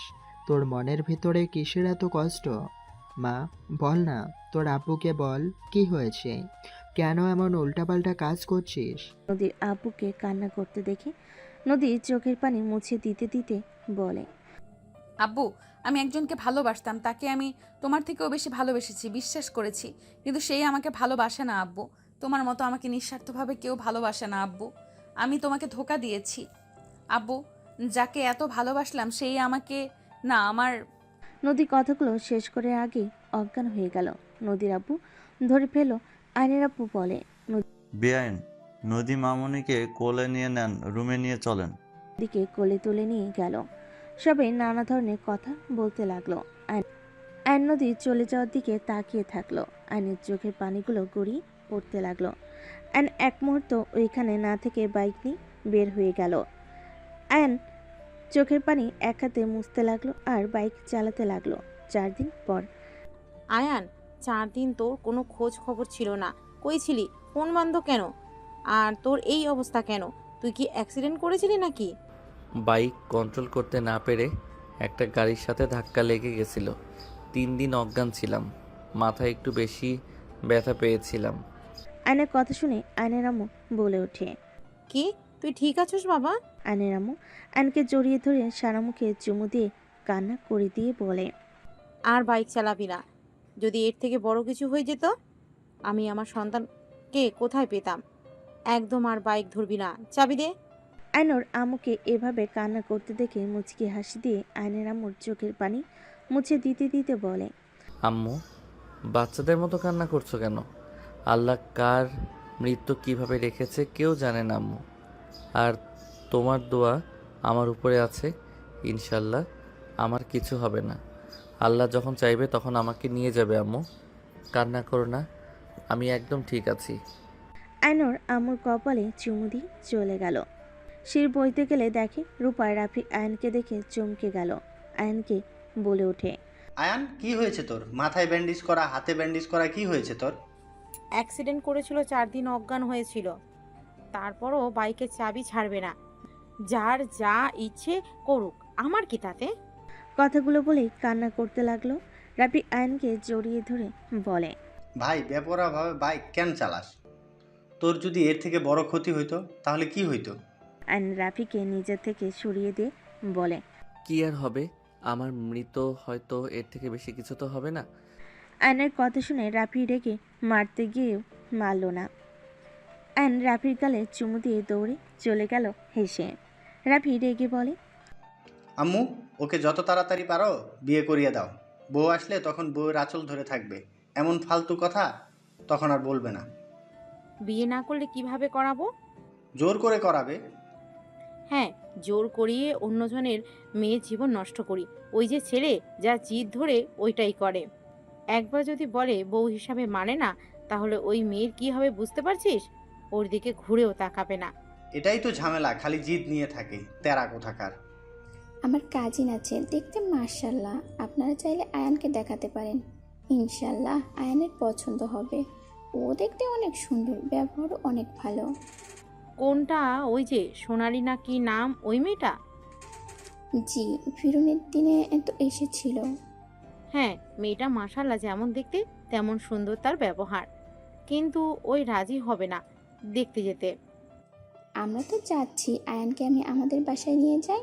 ওখানে গিয়ে আমার কাজিনও তো থাকবে। ওর পরীক্ষা শেষ, দুজন দেখা কথাবার্তা বলতে বলতে আশা করা যায় পছন্দ হবে। সব বুঝলাম, আয়ান কি ওই মেয়েকে পছন্দ করবে নাকি? পছন্দ করবে না কেন? আমার দেবর দেখতে খারাপ নাকি? আমার দেবর মাশাল্লাহ, সব দিকে পারফেক্ট। ওকে নিয়ে যেতে হবে, এখন রাজি করতে হবে। তুমি জোর করলে আশা করা যায় শুনবে, আর না শুনলে একটা প্ল্যান করা যায়। কি প্ল্যান? আয়ানকে বলবো আমি যেতে পারছি না, তোর ভাবিকে নিয়ে যা, আর তোমাদের গ্রামের বাড়িতে যাবে। সেখানে গিয়ে কিছুদিন থাকবে, আমি গিয়ে তোমাদের দুইজনকে নিয়ে আসবো। আরে ধ্যাত, তোমাকে রেখে গেলে আমার দাদিমারা আমাকে বাসা থেকে বের করে দিবে। আয়ানকে কিভাবে নিতে হয় ওটাই আমি দেখে নেব। সাইড দাও, কাজ করব। রূপা রান্নাঘরে চলে গেল। আয়ন রুমে বসে থেকে চোখের পানি ফেলতে লাগলো। আয়ন চোখের পানি মুছতে মুছতে ভাবতে লাগলো, না, আর কোনো চোখের পানি না, আমি স্পর্শ করেছিলাম দেখে ওই এত মানুষের মাঝে নিজেকে পতিতালয়ে খারাপ মেয়ে নিজেকে ভাবলো। ওকে আমি ডিভোর্স দিব, পেপারগুলো সাইন করে নেই। আয়ন পাঞ্জাবির পকেট থেকে ডিভোর্স লেটার বের করে সাইন করে দিল। সাইন করে আলমারিতে লুকিয়ে রেখে আয়ন হাতের মাথার ব্যান্ডেজ খুলে শার্ট প্যান্ট নিয়ে গোসল করতে চলে গেল। গোসল করতেই ক্ষত জায়গায় জ্বলতে লাগলো। আয়ন গোসল তাড়াতাড়ি শেষ করে শার্ট প্যান্ট পরে নিয়ে বের হইলে দেখে ওর ভাবি রুমে বসে আছে। আয়ন বলে ওঠে, ভাবি কিছু বলবেন? আয়ান, আমরা গ্রামে যাব, তুমিও আমার সাথে যাবে? এইটাই শেষ কথা, এখন তুমি বলো যাবে নাকি? যদি না যাও তাহলে ভেবে নেব তুমি আমাকে বোন বা ভাবি হিসেবে ভালোবাসো না। তুমি আমাকে পছন্দ করো না, আমাকে ঘৃণা করো। রূপার কথা শুনে আয়ন ভুরু কুচকে তাকিয়ে বলে, ভাবি, এইসব কি বলেন? যা বলছি একদম ঠিক। এখন তুমি ভেবে দেখো কি করবে। ভাবি, আমার এই অবস্থায় কিভাবে যাব? সমস্যা নাই, তোমার সেবা করার জন্য তোমার ভাই আমি আছি তো। আরে ধ্যাত ভাবি, নতুন নতুন বিয়ে হয়েছে, কোথায় হানিমুনে যাবেন তা না করে গ্রামে যাবেন, আবার এই কাটা ছেঁড়া মানুষকে নিয়ে। আমি এত কিছু শুনতে চাই না। তোমার হাতে ছিঁড়ে যাওয়ার জায়গা কিছুটা তো শুকিয়ে গেছে, কয়েকদিনই ঠিক হয়ে যাবে। আচ্ছা আমাকে বলেন তো, আপনাদের মাঝে হাড্ডি হয়ে যে কি হবে? আমি গেলে অশান্তি হবে, আমি যেখানে যাই সেখানে ঝামেলা হয়। অত কিছু আমি বুঝি না, আর কোনো কিছু শুনতেও চাই না। আচ্ছা ধরলাম গেলাম, আঙ্কেল আন্টি আপনার ফ্যামিলি মানুষজন কেমন চোখে দেখবে আমাকে বুঝেন? সবাই বলবে ছেলেটা কি বেহায়া ভাই ভাবির সাথে চলে এসেছে। পেঁচিয়ে কথা বলে লাভ নাই, আব্বু আম্মু নিজেও বলেছে ওয়েট কল দেই। রূপার আব্বুকে কল দিলে নদীর আব্বু কল রিসিভ করে বলে, হ্যাঁ রূপা মা, বল। আব্বু আয়নকে নিয়ে গেলে নাকি এই সবাই ওকে বেহায়া বলবে, এই জন্যই ও যাবে না। তুমি ওর সাথে কথা বলো তো। রূপা আয়নের কাছে দিল। আয়ন নদীর আব্বুর সাথে কথা বলতে লাগলো, আর রূপা ব্যাগে আয়নের সব কিছু গুছিয়ে তুলতে লাগলো। আয়ন কথাগুলো শেষ করে রূপার কাছে দিলে রূপা বলে, খাবার খেয়ে বের হব। ভাবি, তারপরও আমার ভালো লাগছে না, প্লিজ। বুঝেছি, আমাকে ঘৃণা করো। ওকে, যাওয়া লাগবে না। ধ্যাত ভাবি, বারবার কি বলেন? আপনাকে ঘৃণা কেন করব? তাহলে তাড়াতাড়ি রেডি হয়ে আসো। রূপা চলে গেল। আয়ন উপায় না পেয়ে আয়ন খাটে বসে পড়ল। হঠাৎ করে টেবিলের দিকে চোখ গেল। আয়ন চলে গেল, টেবিলের সামনে বসে চিঠি লিখতে লাগলো। লেখা শেষ করে কাগজটা ছিঁড়ে নিল। ডিভোর্সের কাগজ দুইটা একসাথে করে ব্যাগের ভিতর রেখে দিল। আয়ন রেডি হয়ে নিচে চলে গেল। সবার সাথে খাবার খেয়ে আয়নুর আব্বু আম্মু থেকে বিদায় নিয়ে বের হয়ে গেল। স্টেশনে নামিয়ে দিলে তিনজন নেমে সোজা ট্রেনে উঠে পড়ল। আয়ন বাহিরের দিকে তাকিয়ে থাকলো। রাফি রূপা নিজেদের মতো গল্প করতে লাগলো। আয়ন ভাবতে লাগলো, আমরা তিনজন যাচ্ছি, নদী কোথায়? ওনার সাথে তো দেখা করতে হবে। ভাবিকে জিজ্ঞেস করব নাকি? আয়ন রূপার দিকে তাকাতেই রূপা বলে, কিছু বলবে? আঙ্কেল আন্টি যাবে না? ওরা সবাই আগে চলে গেছে। ও আচ্ছা। আয়ন আর কিছু বলল না। গ্রামে পৌঁছাতে পৌঁছাতে রাত হয়ে গেল। 8টার সময় ট্রেন থেকে নামলো। আয়ন কাঁধে ব্যাগ নিল। রাফি ওদের লাগেজ নিয়ে যেতে লাগলো। আয়ন রূপা রাফির পিছন পিছন যেতে লাগলো। একটা সিএনজি ভাড়া করে তিনজন উঠে পড়ল। বাসার সামনে নামিয়ে দিলে রাফি ভাড়া দিল। রূপা আয়নকে বলল, আসো। আয়ন রূপার সাথে যেতে লাগলো। শত দরজা নক করলে দরজা খুলে দিল কাজের লোক। তিনজন ভিতরে গেল। রূপা সবার সাথে জড়িয়ে ধরে কুশল বিনিময় করলো। সাথে রাফিও সবার সাথে কুশল বিনিময় করলো। আয়নকে দেখে নদী অন্যদিকে ঘুরে তাকালো। রূপা আয়নকে সবার সাথে পরিচয় করিয়ে দিতে লাগলো। তুলি বলে ওঠে, আয়ন ভাইয়া, তোমার কি হয়েছে? আয়ান, তুমি 4 দিন কই ছিলে? আর তোমার কি হয়েছে? অ্যাক্সিডেন্ট করছিল, 4 দিন নাকি হসপিটালে অজ্ঞান হয়েছিল। মাথায় ভালোই ব্যথা পেয়ে হাতে অনেকটা ছড়ে গেছে, আর রুমে একা একা থাকবে তাই টেনে নিয়ে চলে এসেছি। রূপার কথা শুনে দাদিমা বলে ওঠে, ভালো কাজ করছো, মাশাআল্লাহ। আমার তো বয়ফ্রেন্ড হিসাবে অনেক পছন্দ হয়েছে। রাফির দিক থেকে নজর সরিয়ে নিয়ে আয়ান তুমি আমার বয়ফ্রেন্ড হবে? দাদিমার কথা শুনে আয়ান সাথে সাথে হেসে দিল। আয়ান দাদিমার সামনে হাত ঢুকে বসে পড়ল। ডিয়ার, অল্প বয়সের সাদা চুলওয়ালা মাইয়া, আপনি কি আমার অল্প বয়সের গার্লফ্রেন্ড হবেন? আয়নের কথা শুনে সবাই হাসতে লাগলো। দাদিমা আয়নের হাতে হাত রেখে লজ্জায় মুখ বানিয়ে বলে, হ্যাঁ হ্যাঁ, আমি আপনার গার্লফ্রেন্ড হতে চাই। আয়ন হেসে উঠে পড়ল। আয়ন বলে উঠে, উফ ভাবি, এত সুন্দর গার্লফ্রেন্ডকে লুকিয়ে রাখছিলেন কেন?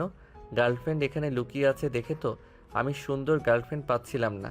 যাক, এখানে এসে ভালোই হইল, গার্লফ্রেন্ড পাইলাম অল্প বয়সের। আয়নের কথা শুনে সবাই হাসতে লাগলো। হঠাৎ করে সিঁড়ি দিয়ে নামা মেয়েটার দিকে চোখ গেলে আয়ন চমকে গেল। আয়নকে দেখে মেয়েটা চোখ বড় বড় করে ফেল। আয়নকে দেখে মেয়েটা বলে ওঠে, মিস্টার আয়ান, আপনি এখানে? আপনি এখানে? এটা আমার বাসা, আমি এখানে থাকবো না তো কোথায় থাকবো? আপনি কি আমার ফ্যামিলির কাছে বিচার দিতে এসেছেন নাকি? কিসের বিচার? আমি এখানে ঘুরতে এসেছি, আর আপনি এই বাড়ির মেয়ে। আগে জানলে কখনোই এই বাড়িতে পা রাখতাম না। কি হয়েছে আয়ান? সোনালির সাথে তোমার আগে দেখা হয়েছিল নাকি? আমার বেয়াদ্দপ একটা ছেলে। আপু আমাকে থাপ্পড় মেরেছিল রাস্তায়। আয়ন কি বলে? থাপ্পড় খাওয়ার কাজ করলে মানুষ থাপ্পড় মারবেই। আমি চাইলে কিন্তু আমার প্রতিশোধ আমি নিতে পারি। মামনি, যা হবার হয়েছে। আয়ান রূপার দেবর হয়। সোনালি অবাক হয়ে বলে, এমন খচ্চর ছেলে দুলাভাইয়ের ভাই কিভাবে হয়? ভাবি আপনার কি হয়? চাচাতো বোন। ও, যাই হোক, আপনার সাথে ঝগড়া করার কোনো ইচ্ছে আমার নাই। এখানে ঘুরতে এসেছি, কারোর সাথে ঝামেলা চাচ্ছি না, শান্ত হয়ে থাকতে চাচ্ছি। তুলি, আয়ানকে নিয়ে যা। তুলি আয়নকে নিয়ে চলে গেল। সোনালি চলে গেল। রূপা বলে ওঠে, যাক বাবা, এই দুটোর সাথে আগেই ঝামেলা হয়ে আছে। বিয়ে কথা বাদ দেই, এদের দ্বারা বিয়ে করানো সম্ভব না। বিয়ে মানে? আয়ানের সাথে সোনালির বিয়ে ঠিক করতে চাইলাম। ওদের দুজন একে অপরের সাথে কথা বললে দুজন একে অপরকে পছন্দ করবে। উল্টা দেখি এদের মাঝে ঝামেলা বেজে আছে। নদীর দাদিমা হেসে বলে, আরে ঝগড়ার পরে ভালোবাসা আছে। ওর দাদুকে তো আমি আগে সহ্য করতে পারি নাই। আস্তে আস্তে তাকে কিভাবে ভালোবেসে ফেলেছিলাম, তাকে ছাড়া কিছুই বুঝতাম না। ও মা গো, দাদিমা তুমি দাদুকে আগে সহ্য করতে পারতে না? রূপার কথা শুনে দাদিমা লজ্জা পেয়ে গেল। সবাই কথা বলতে লাগলো। এদিকে আয়ন তুলির কথা বলতে লাগলো। আর বলো না, তোমার কাজিন একটা ফালতু অহংকারী মেয়ে একটা। আপু তো অনেক ভালো। ভালো না ছাই। বাদ দেন, ফ্রেশ হয়ে নিন। আয়ন ফ্রেশ হতে চলে গেল। ফ্রেশ হয়ে বসে থাকলো। আয়ন ব্যাগের দিকে তাকিয়ে থেকে ডিভোর্সের কথা মনে পড়ে গেল। আয়ন হঠাৎ চোখ বন্ধ করে থাকলো। হঠাৎ করে সোনালি রুমের ভিতর ঢুকে বেরোলো। আমাদের বাড়িতে অতিথি হয়ে আসলে আমার বোনের দেবর হয়ে এত তেজ নিয়ে কথা বলে কি হলো? সেই তো আমাদের ফ্যামিলির ভিতরে বিয়ে করালে। সোনালি কথাটা বলে জোরে জোরে হাসতে লাগলো। সোনালি আয়নের মুখের কাছে এসে বলল, তোমাকেও আমি বিয়ে করে নেব, তোমাকে আমার স্বামী বানিয়ে ছাড়বো। আয়ন রেগে সোনালিকে ধাক্কা দিয়ে বলে, তোমার মতো মেয়েকে আমি বিয়ে করব? কখনোই না। আমি একজনকে ভালোবাসি, আর তাকে সারা জীবন ভালোবাসবো। এত ভালোবাসো যে সেই তোমাকে ছেড়ে চলে গেছে? আজও জানো না সে কোথায় আছে? দেখো গা, তার বিয়ে হয়ে 5 বাচ্চার মা হয়ে গেছে। এখান থেকে যাও, বিরক্ত করো না। আই লাভ ইউ জান। I hate you. ওফ জান, হেট আছে, একদিন লাভ বলবে, অপেক্ষায় থাকলাম মেরি জান। এত বেহায়া কেন তুমি? প্রিয় মানুষকে পেতে যতটা বেহায়া হতে হয় হব, তাও আমি তোমাকে আমার করে ছাড়ব। তোমার কথাটা শুনে কিছু কথা মনে পড়ল। ধন্যবাদ। কি কথা? এই যে তুমি একটা জিনিস বুঝিয়ে নিলে, যাকে আমরা ভালোবাসি সেই যদি ভালো না বাসে, জোর করে সেরামি করে তাকেও পাওয়া যাবে না। তুমি যেমন বলছো, আমি তোমাকে পাওয়ার জন্য যত বেহায়া হওয়া লাগে হব, কিন্তু আমি তো জানি আমি তোমাকে কোনো দিনও ভালোবাসবো না। দেখা যাবে। আমার ভালোবাসা সত্যি হলে তুমি আমারই হবে। এখান থেকে যাও। ভালোবাসি জান তোমাকে। সোনালির কথা শুনে আয়ন চুপ হয়ে গেল। আয়ন উঠে দাঁড়িয়ে বলে, সোনালি, যাও প্লিজ। আয়নের গালে চুমু দিয়ে দৌড়ে চলে গেল। আয়ন ওর দিকে তাকিয়ে গাল মুছতে লাগলো। আয়ন ভাবতে লাগলো, তার মানে নদীকে আমি শুধু শুধু বিরক্ত করছি। আমি সেম সোনালির মতো কাজ করছি না, আর এমন করব না। আমি নিজেকে চেঞ্জ করব। যেভাবে হোক ওর সাথে একা একবার দেখা করতে হবে। আয়ন কথাগুলো ভাবতে লাগলো। 9টার দিকে আয়নকে ডাক দিয়ে নিয়ে গেল। আয়ন সবার সাথে বসলো খাবার খেতে। সোনালি বলে ওঠে, ডিয়ার শত্রু, এটাই তোমার জন্য রান্না করেছি। দেখো, আগের থেকে ভালো রান্না হয় নাকি? জঘন্য হবে দেখে বোঝা যাচ্ছে। আয়ান, শত্রু বলে কথা, ওর ভিতরে বিষও মিশিয়ে দিতে পারে। আমি আগ্রহ নিয়ে রান্না করেছি আয়ান। আমি তোমাকে বিষ দেব তোমার মনে হয়? তুমি এটা ভাবো কিভাবে? ভাবি, ওনারটা দেন তো। খাওয়া লাগবে না, আমি তো বিষ মিশিয়েছি। মজা করছি, আমি তোমাকে রাগানোর জন্য বলছি। আমি এইটা বিশ্বাস করি তুমি আমার ক্ষতি কখনোই করবে না। আয়নার কথা শুনে সোনালি খুশি হয়ে গেল। সোনালি খুশি হয়ে আয়নকে খাবার বেড়ে দিতে লাগলো। নদী এইটা দেখে না দেখার ভান করে চুপচাপ খেতে লাগলো। আয়ন সোনালির তরকারি দিয়ে খেতে লাগলো। আয়নের দিকে সোনালি আগ্রহ নিয়ে তাকিয়ে থাকলে আয়ন বলে, মুখের দিকে তাকিয়ে থাকো কেন? প্যাঁচার মতো দেখতে এত ঢং করো কেন? জানো কেন তাকিয়ে আছি? পেঁচার মুখে এইসব ভালো লাগছে না। তাহলে খেও না, দাও। এই মজা করছি, ছাড়ো। আয়ন সোনালির দুষ্টামি দেখে সবাই মিটিমিটি হাসতে লাগলো। নদী রেগে বলে ওঠে, হচ্ছেটা কি? খাওয়ার সময় এত ঢং করছিস কেন রে সোনালি? কি করলাম আপু? আয়ান তো আমাকে রাগানোর চেষ্টা করছে। ঢং দেখে বাঁচি না, কেউ না খাইলে জোর করার কি আছে? যত সব। নদী কথাগুলো বলে রেগে চলে গেল। সোনালি ভ্যাবাচাকা খেয়ে বলে, এই নদী আপু এখন এমন হয়েছে কেন? খালি রেগে যায়। বাদ দাও ওর কথা, তোমরা খাও। সবাই মিলে খেতে লাগলো। খাওয়া শেষ হলে আয়ন হাত ধুয়ে উঠে চলে গেল। রুমে গিয়ে হাঁটাহাঁটি করে ঘুমিয়ে গেল। সকালে সোনালির ডাকে ঘুম ভেঙে গেল। আয়ন লাফ দিয়ে উঠে বলে, কি হইছে, ডাকছো কেন? কত ঘুমাবে? ওঠো, ফ্রেশ হয়ে নাও। সকালের গ্রামটা ঘুরতে অনেক ভালো লাগবে তোমার। ওঠো। যাও, আমি আসছি। আয়ন উঠে ফ্রেশ হতে চলে গেল। ফ্রেশ হয়ে সোনালির সাথে বের হয়ে গেল। সোনালির সাথে সারাদিন ঘুরে দুপুরে বাহিরে খেয়ে বাসায় চলে আসলো। বাসায় আসলে নদী বলে ওঠে, কি রে সোনালি, দিন দিন বেহায়া হয়ে যাচ্ছিস নাকি? একটার পর একটা পুরুষের সাথে সারাদিন কোথায় ছিলি? পরপুরুষ হবে কেন? ও তো আমার ফ্রেন্ড হয়। প্রথম দিনে তো দুজন যেভাবে উঠলি দেখে তো মনে হইল একে অপরকে সহ্য করতে পারস না। আমি করতে পারি, ও আমাকে করতে পারে না। ইনশাল্লাহ আস্তে আস্তে আমাকে সহ্য করতে পারবে। আয়ান রুমে যাও। আয়ন রুমে চলে গেল। রূপা সোনালিকে বলল, সোনালি সত্যি করে বলবি আয়ানকে তোর কেমন লাগে? হঠাৎ এই প্রশ্ন কেন? উত্তর দে। ভালোই লাগে। কেমন লাগবে? ও আচ্ছা, যা। সোনালি চলে গেল। নদীর রাগ হতে লাগলো। নদী সোজা চলে গেল সাদে। সোনালির আম্মু আয়নকে খেতে ডাকলে সোনালি বলে ওঠে, আমরা খেয়ে এসেছি আম্মু, কেউ খাবে না, ঘুমাতে গেলাম। সোনালি রুমে ঢুকে পড়ল। সবাই যার যার রুমে চলে গেল। সবাই ঘুমিয়ে গেলে নদী আয়নের রুমে চলে গেল। রুমে গেলে দেখে আয়ন শুয়ে থেকে ফেসবুকিং করছে। নদীকে দেখে আয়ন বলে, ও আপনি এসেছেন? কি পেয়েছিস তুই? সোনালির শরীর টেস্ট করার ইচ্ছে হয়েছে নাকি? আমার কাজিনের যদি কিছু হয় আয়ান, তোকে আমি জেলের ভাত খাওয়াবো। আমার থেকে খারাপ কেউ হবে না। আমি এতদিন কিছু বলি নাই। আমাকে ভাবিস না সরল, আমি কিচ্ছু করতে পারবো না। নদী আয়নকে অনেক ধরনের কথা বলতে লাগলো। আয়ন খাট থেকে উঠে ব্যাগ নিয়ে কাগজ বের করে নদীর দিকে যেতে লাগলো। নদী রেগে আয়নের গালে থাপ্পড় মেরে বলে, আবারও আমার উপরে ঝাঁপিয়ে পড়বি নাকি? আয়নের মাথা ঘুরে উঠল। আর নিজেকে শক্ত করে নিল। আর নদীর দিকে কাগজটা এগিয়ে দিয়ে বলল, আমি এইটা দেওয়ার জন্য আপনার সামনে দাঁড়িয়েছি। কিসের কাগজ? ডিভোর্সের। আয়নের কথা শুনে নদীর বুকের ভিতর কেঁপে উঠল। আয়ন নদীকে বলে উঠল, এই যে কলম, সাইন করে দেন। আমি বুঝতে পারছি আমি অনেক বড় ভুল করেছি। আপনি এটা সাইন করে দেন। আপনাকে প্রমিস করছি আর কোনোদিন আপনার কাছে যাব না। আমি আপনাকে ভালোবাসার কথা বলবো না। আপনি যে আমার ভালোবাসার মানুষ ছিলেন আমি ভুলে যাব। সাইন করে দেন। আর সেই দিনের ব্যবহারের জন্য আমি ক্ষমা প্রার্থী।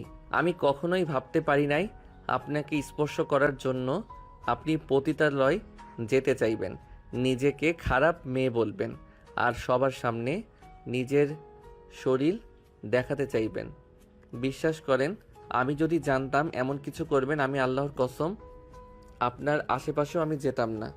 আমি ভেবেছিলাম আপনি আমাকে এখনও একটু হইলেও ভালোবাসেন। আমি ভাবতেও পারি নাই আপনি আমাকে এত ঘৃণা করেন। আয়ন কথাগুলো বলে হাত জোর করে ক্ষমা চাইতে লাগলো। নদীর চোখের পানিগুলো টলমলো করতে লাগলো। আয়ন বলে ওঠে, আপনি যদি চান আমার ভুলের জন্য আমি আপনার পায়ে ধরে ক্ষমা চাইতে পারি। আয়ন নদীর পায়ে ধরে ক্ষমা চাইতে যাবে। নদী কয়েক পা পিছিয়ে গেল। নদী কাগজের সাইনগুলো দেখতে লাগলো। নদী কাঁপা কাঁপা কণ্ঠে বলল, তুমি সাইন করছো? হ্যাঁ, আপনি করে দেন, তাহলে আর আমার আপনার উপরে কোনো অধিকার থাকবে না। আপনার উপরে অধিকার ছিল বলে আপনার অত কাছে গিয়েছিলাম। সাইন করে দেন, কোনো দিন আর যাব না। আপনি আমার বেআইন হন, এটা আমার মাথায় রেখে দিব। অতীতের জন্য আমাকে ক্ষমা করে দিয়েন। আমার ভালোবাসাটা মিথ্যা ছিল, আমি আপনাকে ভালোবাসতে পারি নাই, তাই আমার প্রতি আপনার এত ঘৃণা। ধন্যবাদ। নদী আয়নের হাত থেকে কলম নিয়ে সাইন করতে গিয়ে হাত থেমে গেল। আয়নের দিকে তাকিয়ে সাইনগুলো করিয়ে দিল। নদী সাইনগুলো করে আয়নের কাছ দিয়ে দৌড়ে চলে গেল। আয়ন ঠাস করে খাটের উপর বসে পড়ল। আয়নের চোখগুলো ঝাপসা হয়ে যেতে লাগলো, বুকের ভিতর ঝড় উঠতে লাগলো। নদী রুমে গিয়ে ওয়াশরুমে গিয়ে শাওয়ার ছেড়ে অঝরে কান্না করতে লাগলো। নদী মনে মনে ভাবতে লাগলো, ওই তো আমার স্বামী ছিল। আমি রাগের বশে এসব কি করছি? আমি কেন এমন করছি? আমার উপরে তো ওর সম্পূর্ণ অধিকার ছিল। এই আল্লাহ, আমি এটা কি করলাম? রাগের বশে আমি আয়ানকে হারিয়ে ফেললাম। আমি তো আয়ানকে ভালোবাসতাম। আয়ান ছেলে মানুষ হয়ে ভুল করতেই পারে, কিন্তু আমি এটা কি করলাম? আমার সাথে জোর করে শারীরিক সম্পর্ক করার পর তো ওই আমাকে বিয়ে করেছিল। তারপর আমি ওকে মেনে নিতে পারলাম না। আমি কেমন ভালোবাসলাম? নদীর আগে কপাল দেওয়ালের সাথে বাড়ি মারতে লাগলো, কানে ভেঙে পড়লো। এইদিকে আয়ন কাগজটা বুকে জড়িয়ে কান্না করতে লাগলো আর মনে মনে ভাবতে লাগলো, একদম কান্না করব না, যে আমার না তাকে কেন জোর করে রাখবো? চলে গেছে, ভালো হয়েছে। আয়ন কাগজটা ব্যাগে লুকিয়ে ফেল। আয়ন খাটের উপর হয়ে শুয়ে পড়ল। সন্ধ্যের দিকে আয়নের ঘুম ভাঙলে আয়ন উঠে ফ্রেশ হয়ে নিল। আয়ন বারান্দায় বসে থাকতে লাগলো, বাহিরের দিকে তাকিয়ে থাকতে লাগলো। সোনালি রুমের ভিতর এসে বারান্দায় আয়নকে দেখে বলল, কি করো? কিছু না। চলো ছাদে যাই, সবাই ছাদে আড্ডা দিচ্ছে। দাদিমা তোমাকে ডাকে, চলো। আয়ন একবার ভাবলো না করবে, পরক্ষণে আবার চলে গেল। সোনালি বকবক করতে লাগলো আর নিজের ভাবনার জগতে পড়ে থাকলো। ছাদে গিয়ে দেখে নদী এক পাশে বসে বারবিকিউ করছে। আয়ন দাদিমার পাশে বসে পড়ল। দাদিমা বলে ওঠে, বয়ফ্রেন্ড এত রুমের ভিতরে থাকতে কেমন লাগে? গার্লফ্রেন্ডের সাথে তো একটু কোথাও বলতে পারো। Sorry girlfriend. আয়ন দাদিমার সাথে কথা বলতে লাগলো। হঠাৎ করে নদীর হাতে কয়লা ছিটকে লাগলে নদী চিৎকার দিয়ে উঠলে। আয়ন দৌড়ে নদীর কাছে চলে গিয়ে হাত ধরে আঙ্গুলে কয়লা লাগা জায়গায় ফু দিতে লাগলো। নদী আয়নের দিকে তাকিয়ে থাকতে আয়নের চোখে চোখ পড়তে আয়ন হাত ছেড়ে দিল। নদীর আম্মু হাত ধরে বলে, কিভাবে কাজ করিস? মন কোথায় থাকে? সব কাজই উল্টে পাল্টা করে ফেলিস। নদী আয়নের দিকে তাকিয়ে আছে। আয়ন ওইখান থেকে চলে গেল। তুলি দৌড়ে গিয়ে মলম নিয়ে এসে নদীর হাতে দিতে লাগলো। রূপা সোনালি বাকি কাজ করতে লাগলো।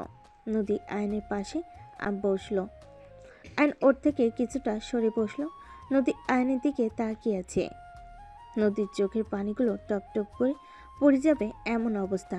আয়ন সবার সাথে আড্ডা দিতে লাগলো, সবার সাথে মজা করতে করতে খেতে লাগলো। সবাই মিলে অনেক রাত পর্যন্ত আড্ডা দিল। সবাই যার যার রুমে গিয়ে ঘুমিয়ে গেল। সকালে ঘুম ভাঙলে দেখে সোনালি তাকিয়ে আছে। আয়ন লাফ দিয়ে উঠে পড়ল। ওই এভাবে এত কাছে এসে বসে আছো কেন? তোমাকে ডাকতে এসে তোমার ঘুমন্ত চেহারাটা যা দেখতে না, কি বলবো, মন চাইলো সারাদিন তোমাকে দেখে যাই। এত তাড়াতাড়ি উঠে পড়লে কেন? দূর যাও তো, খালি ফালতু কথাবার্তা। আচ্ছা চলো তাড়াতাড়ি ফ্রেশ হয়ে নাও, নদীর পাড়ে যাবো আজকে। ও হ্যাঁ, আমি তো কিছু ছবি তুলতে চাইছিলাম। ওয়েট, আমি ফ্রেশ হয়ে আসছি। আয়ন কথাটা বলে চলে গেল। ওয়াশরুমে গিয়ে ফ্রেশ হয়ে বের হয়ে ফোন চার্জ থেকে খুলে সোনালির সাথে নিচে নেমে গেল। নিচে গেলে দেখে সবাই বসে আছে। আয়ন বলে উঠল, গার্লফ্রেন্ড চলেন হাঁটাহাঁটি করে আসি। আয়নের কথা শুনে সবাই বলে, আমার কি সেই বয়স আছে? তোমরা যাও। ওকে থাকেন। আয়ন সোনালির সাথে বের হয়ে গেল। নদী ওদের চলে যাওয়ার দিকে তাকিয়ে থাকলো। সোনালি আয়ন সারাদিন ঘোরাঘুরি করে সন্ধ্যার দিকে বাসে চলে আসলো। আয়ন গেট দিয়ে সোনালিকে নিয়ে কথা বলতে বলতে আসতে লাগলো। কি ব্যাপার, গাড়িটা কেমন চেনা চেনা লাগছে? আমাদের গাড়ি না তো। আব্বু আম্মু এসেছে মনে হয়। আয়ন কথাটা বলে যে আরেকটু আগাতে যাবে, সাথে সাথেই আয়ন বলে ওঠে, আহ সোনালি, দেখো তো কি কামড় দিল। সোনালি আয়নের পায়ের দিকে তাকাতে দেখে সাপ চলে গেল। সোনালি জ্বরে চিৎকার দিয়ে বলল, আয়ান, তোমাকে সাপে কামড় দিয়েছে। তেমন কামড় দেয় নাই, ভিতরে চলো। বসা করে ঢুকতেই সাথে সাথে আয়নের মাথা চড়ক দিল। আয়ন মাথা ঘুরে পড়ে যেতে নেবে, সাথে সাথে সোনালি ধরে বলে, আব্বু কাকু, আয়ানকে সাপে কামড় দিয়েছে। সোনালির চিৎকার শুনে সবাই দৌড়ে এসে আয়নকে ধরে সোফায় শুয়ে দিল। রাফি আয়নের আব্বু আম্মু আয়নের কাছে চলে আসলো। আয়নের হাত পা ঠান্ডা হয়ে আসতে লাগলো। দৌড়ে নদী এসে আয়নের পায়ে কামড় দেওয়ার জায়গায় মুখ নিতে যাবে, সাথে সাথে আয়ন অনেক কষ্টে বলে, কি করছো? মুখ দিও না। নদী, পাগল হয়ে গেছোস নাকি? সর ওইখান থেকে, ওর হাত পা বাঁধতে হবে। নদী কারোর কথা না শুনে আয়নের কাটা জায়গা থেকে বিষ চুষতে লাগলো। সবাই চিল্লিয়ে উঠল। নদীর আব্বু টান দিলে নদী বলে ওঠে, আব্বু আমাকে ছাড়ো, আয়নের হাত পা ঠান্ডা হয়ে যাচ্ছে। নদী, তুমি কি করছো? তুমি মারা যাবে তো। এইটা নিয়ে পাগলামি করো না, আয়ানকে হসপিটালে নিয়ে যেতে হবে। আয়ান কিচ্ছু হবে না আমি থাকতে। আয়ান, তুমি চোখ বন্ধ করো না। আয়ান, চোখ খুলে রাখো। আয়না ওঠার চেষ্টা করতে গিয়েও পারল না। আয়নের চোখ দিয়ে পানি গড়িয়ে পড়তে লাগলো। রূপা নদীকে টান দিলে নদী বলে, আমাকে ছেড়ে আপু, আয়নের কিছু হইলে আমি নিজেকে ক্ষমা করতে পারবো না। নদীর কথাগুলো বলে সাথে সাথে পড়ে গেল। আয়ন ওঠার চেষ্টা করলে পারল না। সবাই দুজনকে ধরে নিয়ে যেতে লাগলো। হসপিটালে পৌঁছে গেলে দুজনকে নিয়ে নার্স চলে গেল। আয়নের আম্মু নদীর আম্মু কান্না করতে লাগলো। সোনালি মনে মনে ভাবতে লাগলো, আমি তো ভালোবাসি, অথচ আমি আয়ানের শরীর থেকে বিষ তোলার সাহস তো দূর, কল্পনাও করতে পারলাম না। আর সেখানে নদী আপু জানে সে মারা যেতে পারে, তারপরেও নদী আপু কীভাবে আয়ানের শরীর থেকে বিষ বের করতে পারে? সোনালি কথাগুলো ভাবছিল। আয়নকে চিকিৎসা করতে লাগলো, এদিকে নদীকেও চিকিৎসা করতে লাগলো। আয়ন বিপদমুক্ত হয়ে গেল। আয়নের জ্ঞান ফিরতেই আয়নের আব্বু আম্মু সবাই দেখা করতে আসলো। আয়ন বলে ওঠে, নদী কোথায়? নদী ঠিক আছে তো? নদী ঠিক আছে, তুই শান্ত হ। আম্মু, আমি নদীর কাছে যাব। নদী কোথায়?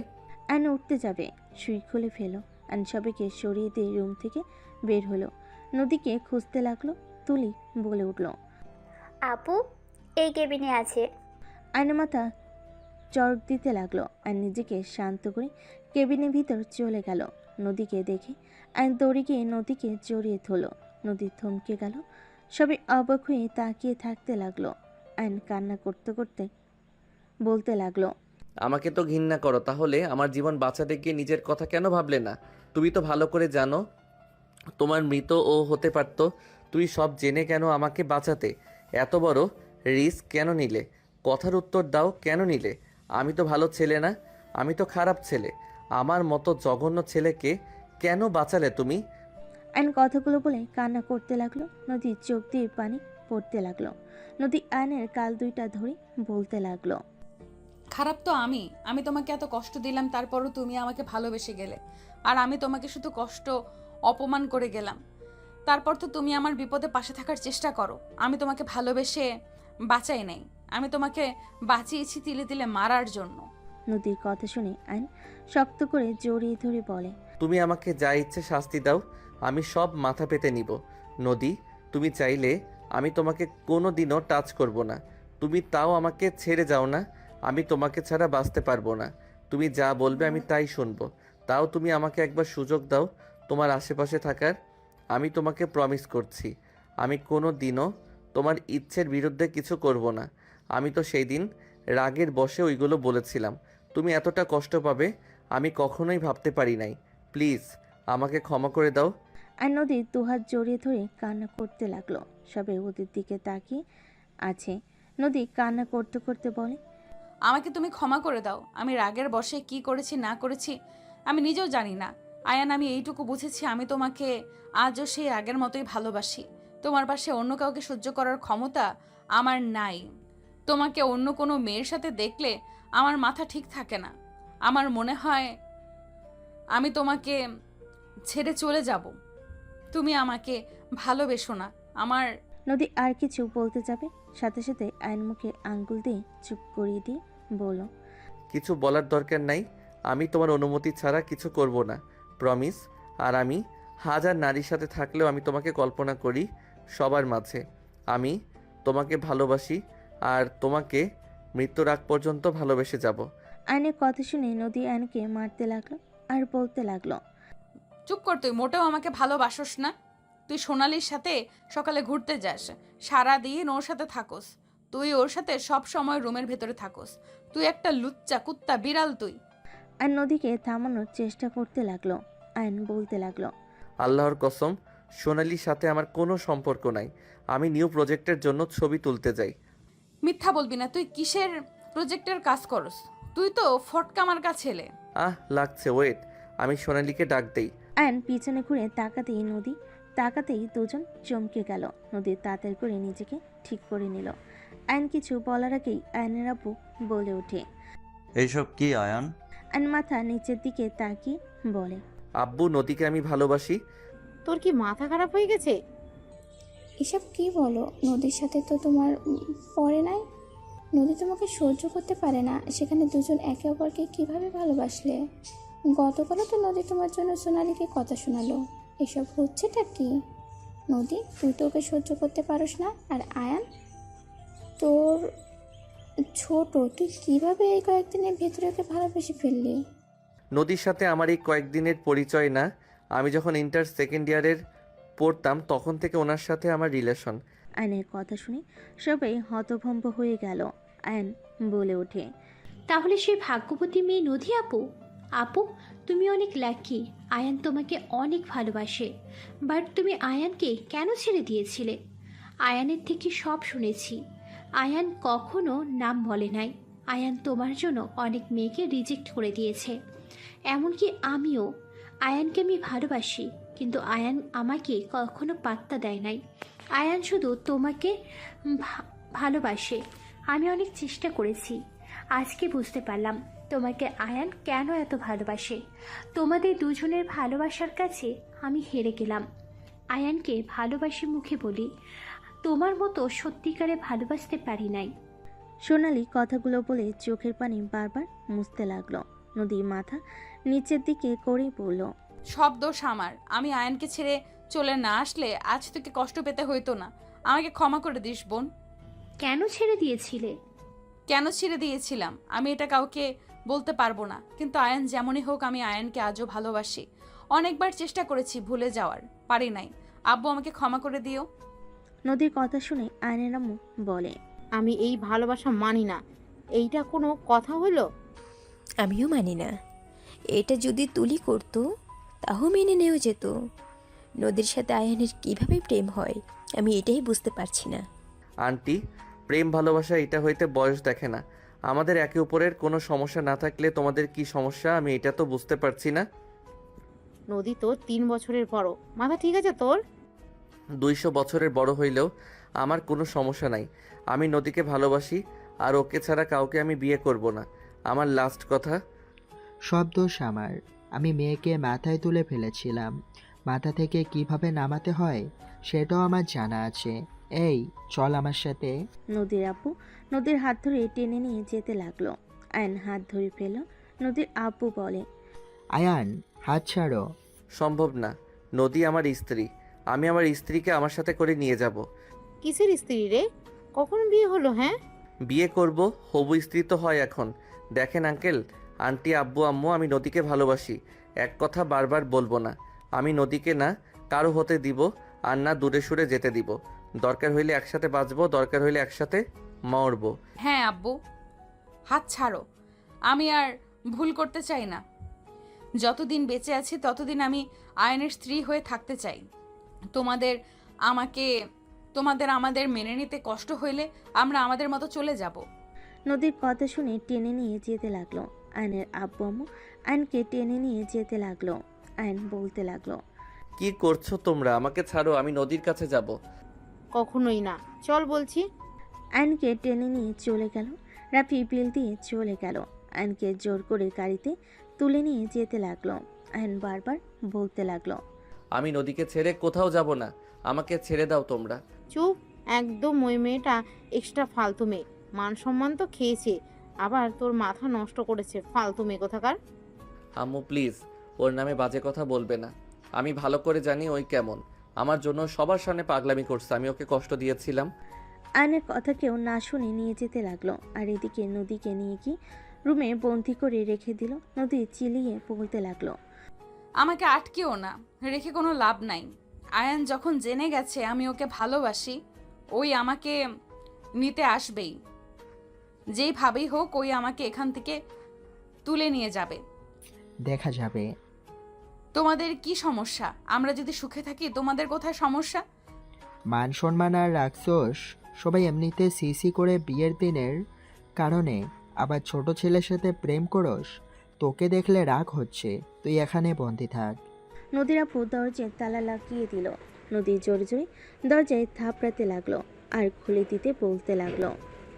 এদিকে আয়ন পাগলামি করলে আয়নের আম্মু আয়নের হাত মাথায় দিয়ে বলল, আল্লাহ কসম, তুই যদি আর পাগলামি করস, নদীর সাথে কোনো সম্পর্ক রাখোস, তাহলে আমার মরা মুখ দেখবি। আমাদের লাশের উপর দিয়ে তোকে নদীর কাছে যেতে হবে। যদি পারো চলে যাও। আম্মু, এইসব কসম কেন কাটছ? আম্মু, আমি নদীকে ভালোবাসি। নদীকে ছাড়া আমি ভালো থাকবো না। কেন বুঝতে পারছো না? চুপ কর, কিসের ভালোবাসা? এইটা আবেগ, ভালোবাসা না। সময় হলে সব ভালোবাসা জানালা দিয়ে পালিয়ে যাবে। তোমরা যেটা আবেগ বলছো ওইটা কখনোই আমার আবেগ না আম্মু। প্লিজ আম্মু, আমাকে নদীর কাছে যেতে দাও। যা, আমাদের দুজনকে মেরে চলে যা, কেউ ঠেকাবে না। আয়নের আম্মুর কথা শুনে আয়ন সামনের সিটের সাথে মাথা বাড়ি মারতে লাগলো। পাগলের মতো কান্না করতে লাগলো। বাসায় চলে গেলে সবাই নেমে পড়লো। আয়ন চলে যেতে নিবে, তখন আয়নের আপু বলে, চলে যাচ্ছিস তো যা, এসে আমাদের লাশও যেন তুই টাচ করস না। আয়নর আম্মুর কথা শুনে গেটে সজোরে খুশি মেরে পাগলের মতো কান্না করতে করতে বলে, তোমরা কেমন বাবা মা? সন্তানের ভালো চাইতে গিয়ে তার সুখ কেড়ে নিতে চাচ্ছ। আয়ন কথাগুলো বলেই দৌড়ে বাসার ভিতর চলে গেল। 7 মাস পর আয়নের আম্মু বলতে লাগলো, আর কত রুমে থাকবি? বের হও। পাগলের মতো আর কতদিন থাকবি? মেয়ে দেখতে যাব, তাড়াতাড়ি দাড়ি কাট, চুলগুলো কাটতে চা। আয়নর আম্মুর কথা কিছুই না বলে বারান্দায় গিয়ে বারান্দার দরজা লাগিয়ে দিল। আয়নের আম্মু আয়নকে ডাকতে লাগলো।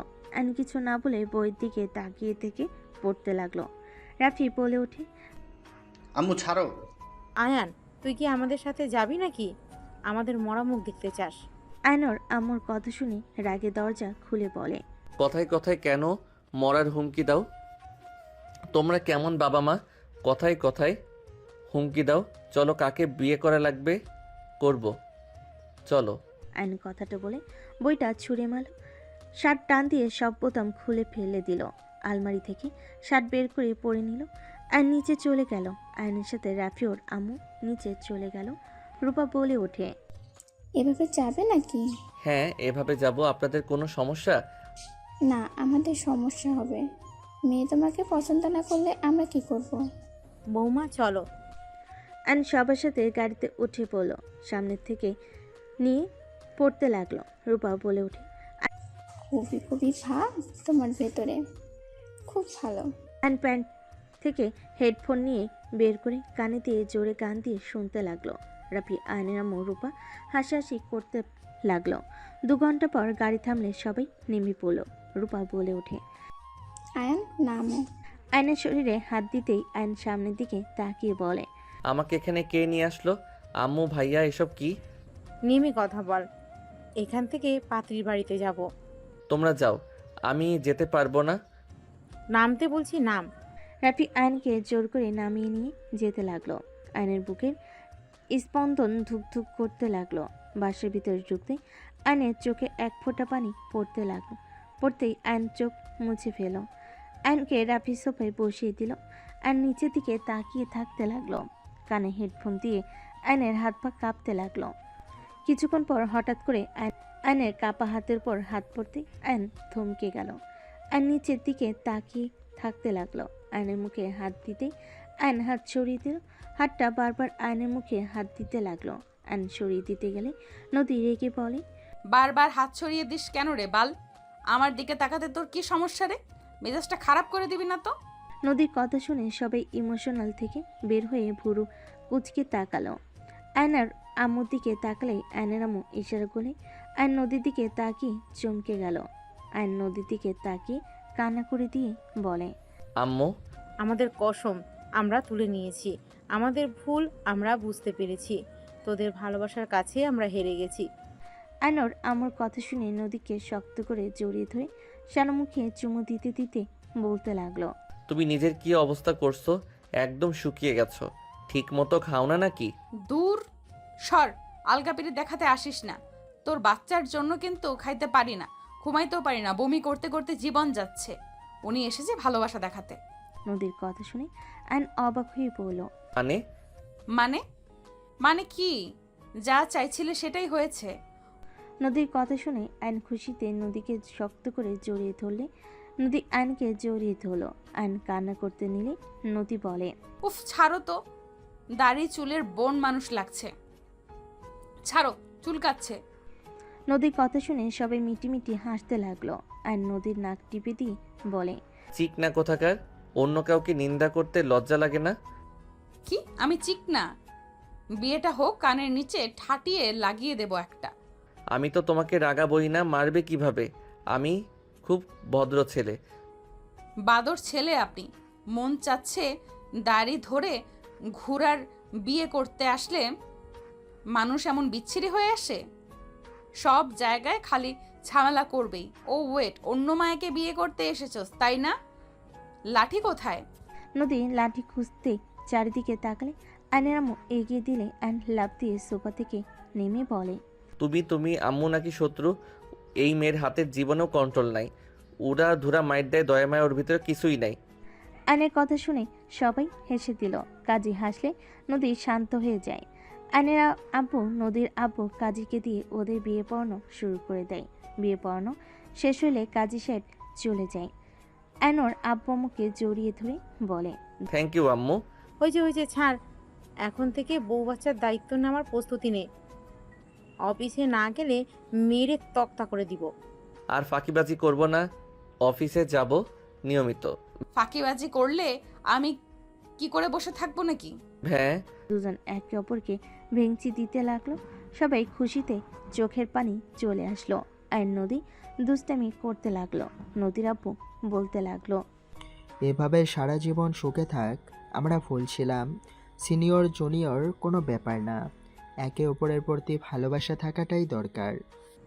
হ্যাঁ, আমরা সব সময় ভেবে এসেছি আমাদের মাইন্ড ঠিক করা উচিত। আর নদীকে কোলে তুলে নিয়ে বলে, আম্মু বউকে নিয়ে বাসায় যাই চলো। যাক বাবা, কি স্বার্থপর, বিয়ে হয়ে গেছে, বউকে নিয়ে ভাগছে। বাসর ঘরে টাকা দিয়ে যান। দূর, শ্যালিকা কিসের বাসর ঘর? তোমার বোন যে মায়েরগুলো আমাকে দিয়েছে, আমি কয়েকদিন থাপ্পড় মেরে প্রতিশোধ নিব, তারপর টাকা দিব তোমাকে। কে কাকে থাপ্পড় মেরে প্রতিশোধ নেবে আমি কানে শুনি নাই, আবার রিপিট করো তো। তোতলাতে তোতলাতে বলে, মানে তোমার বোন আমাকে মারছে, তো মারা শেষ হইলে তোমাকে একেবারে টাকা দিয়ে দিবনি। আইনের কথা শুনে সবাই ঠিক করে হেসে দিল।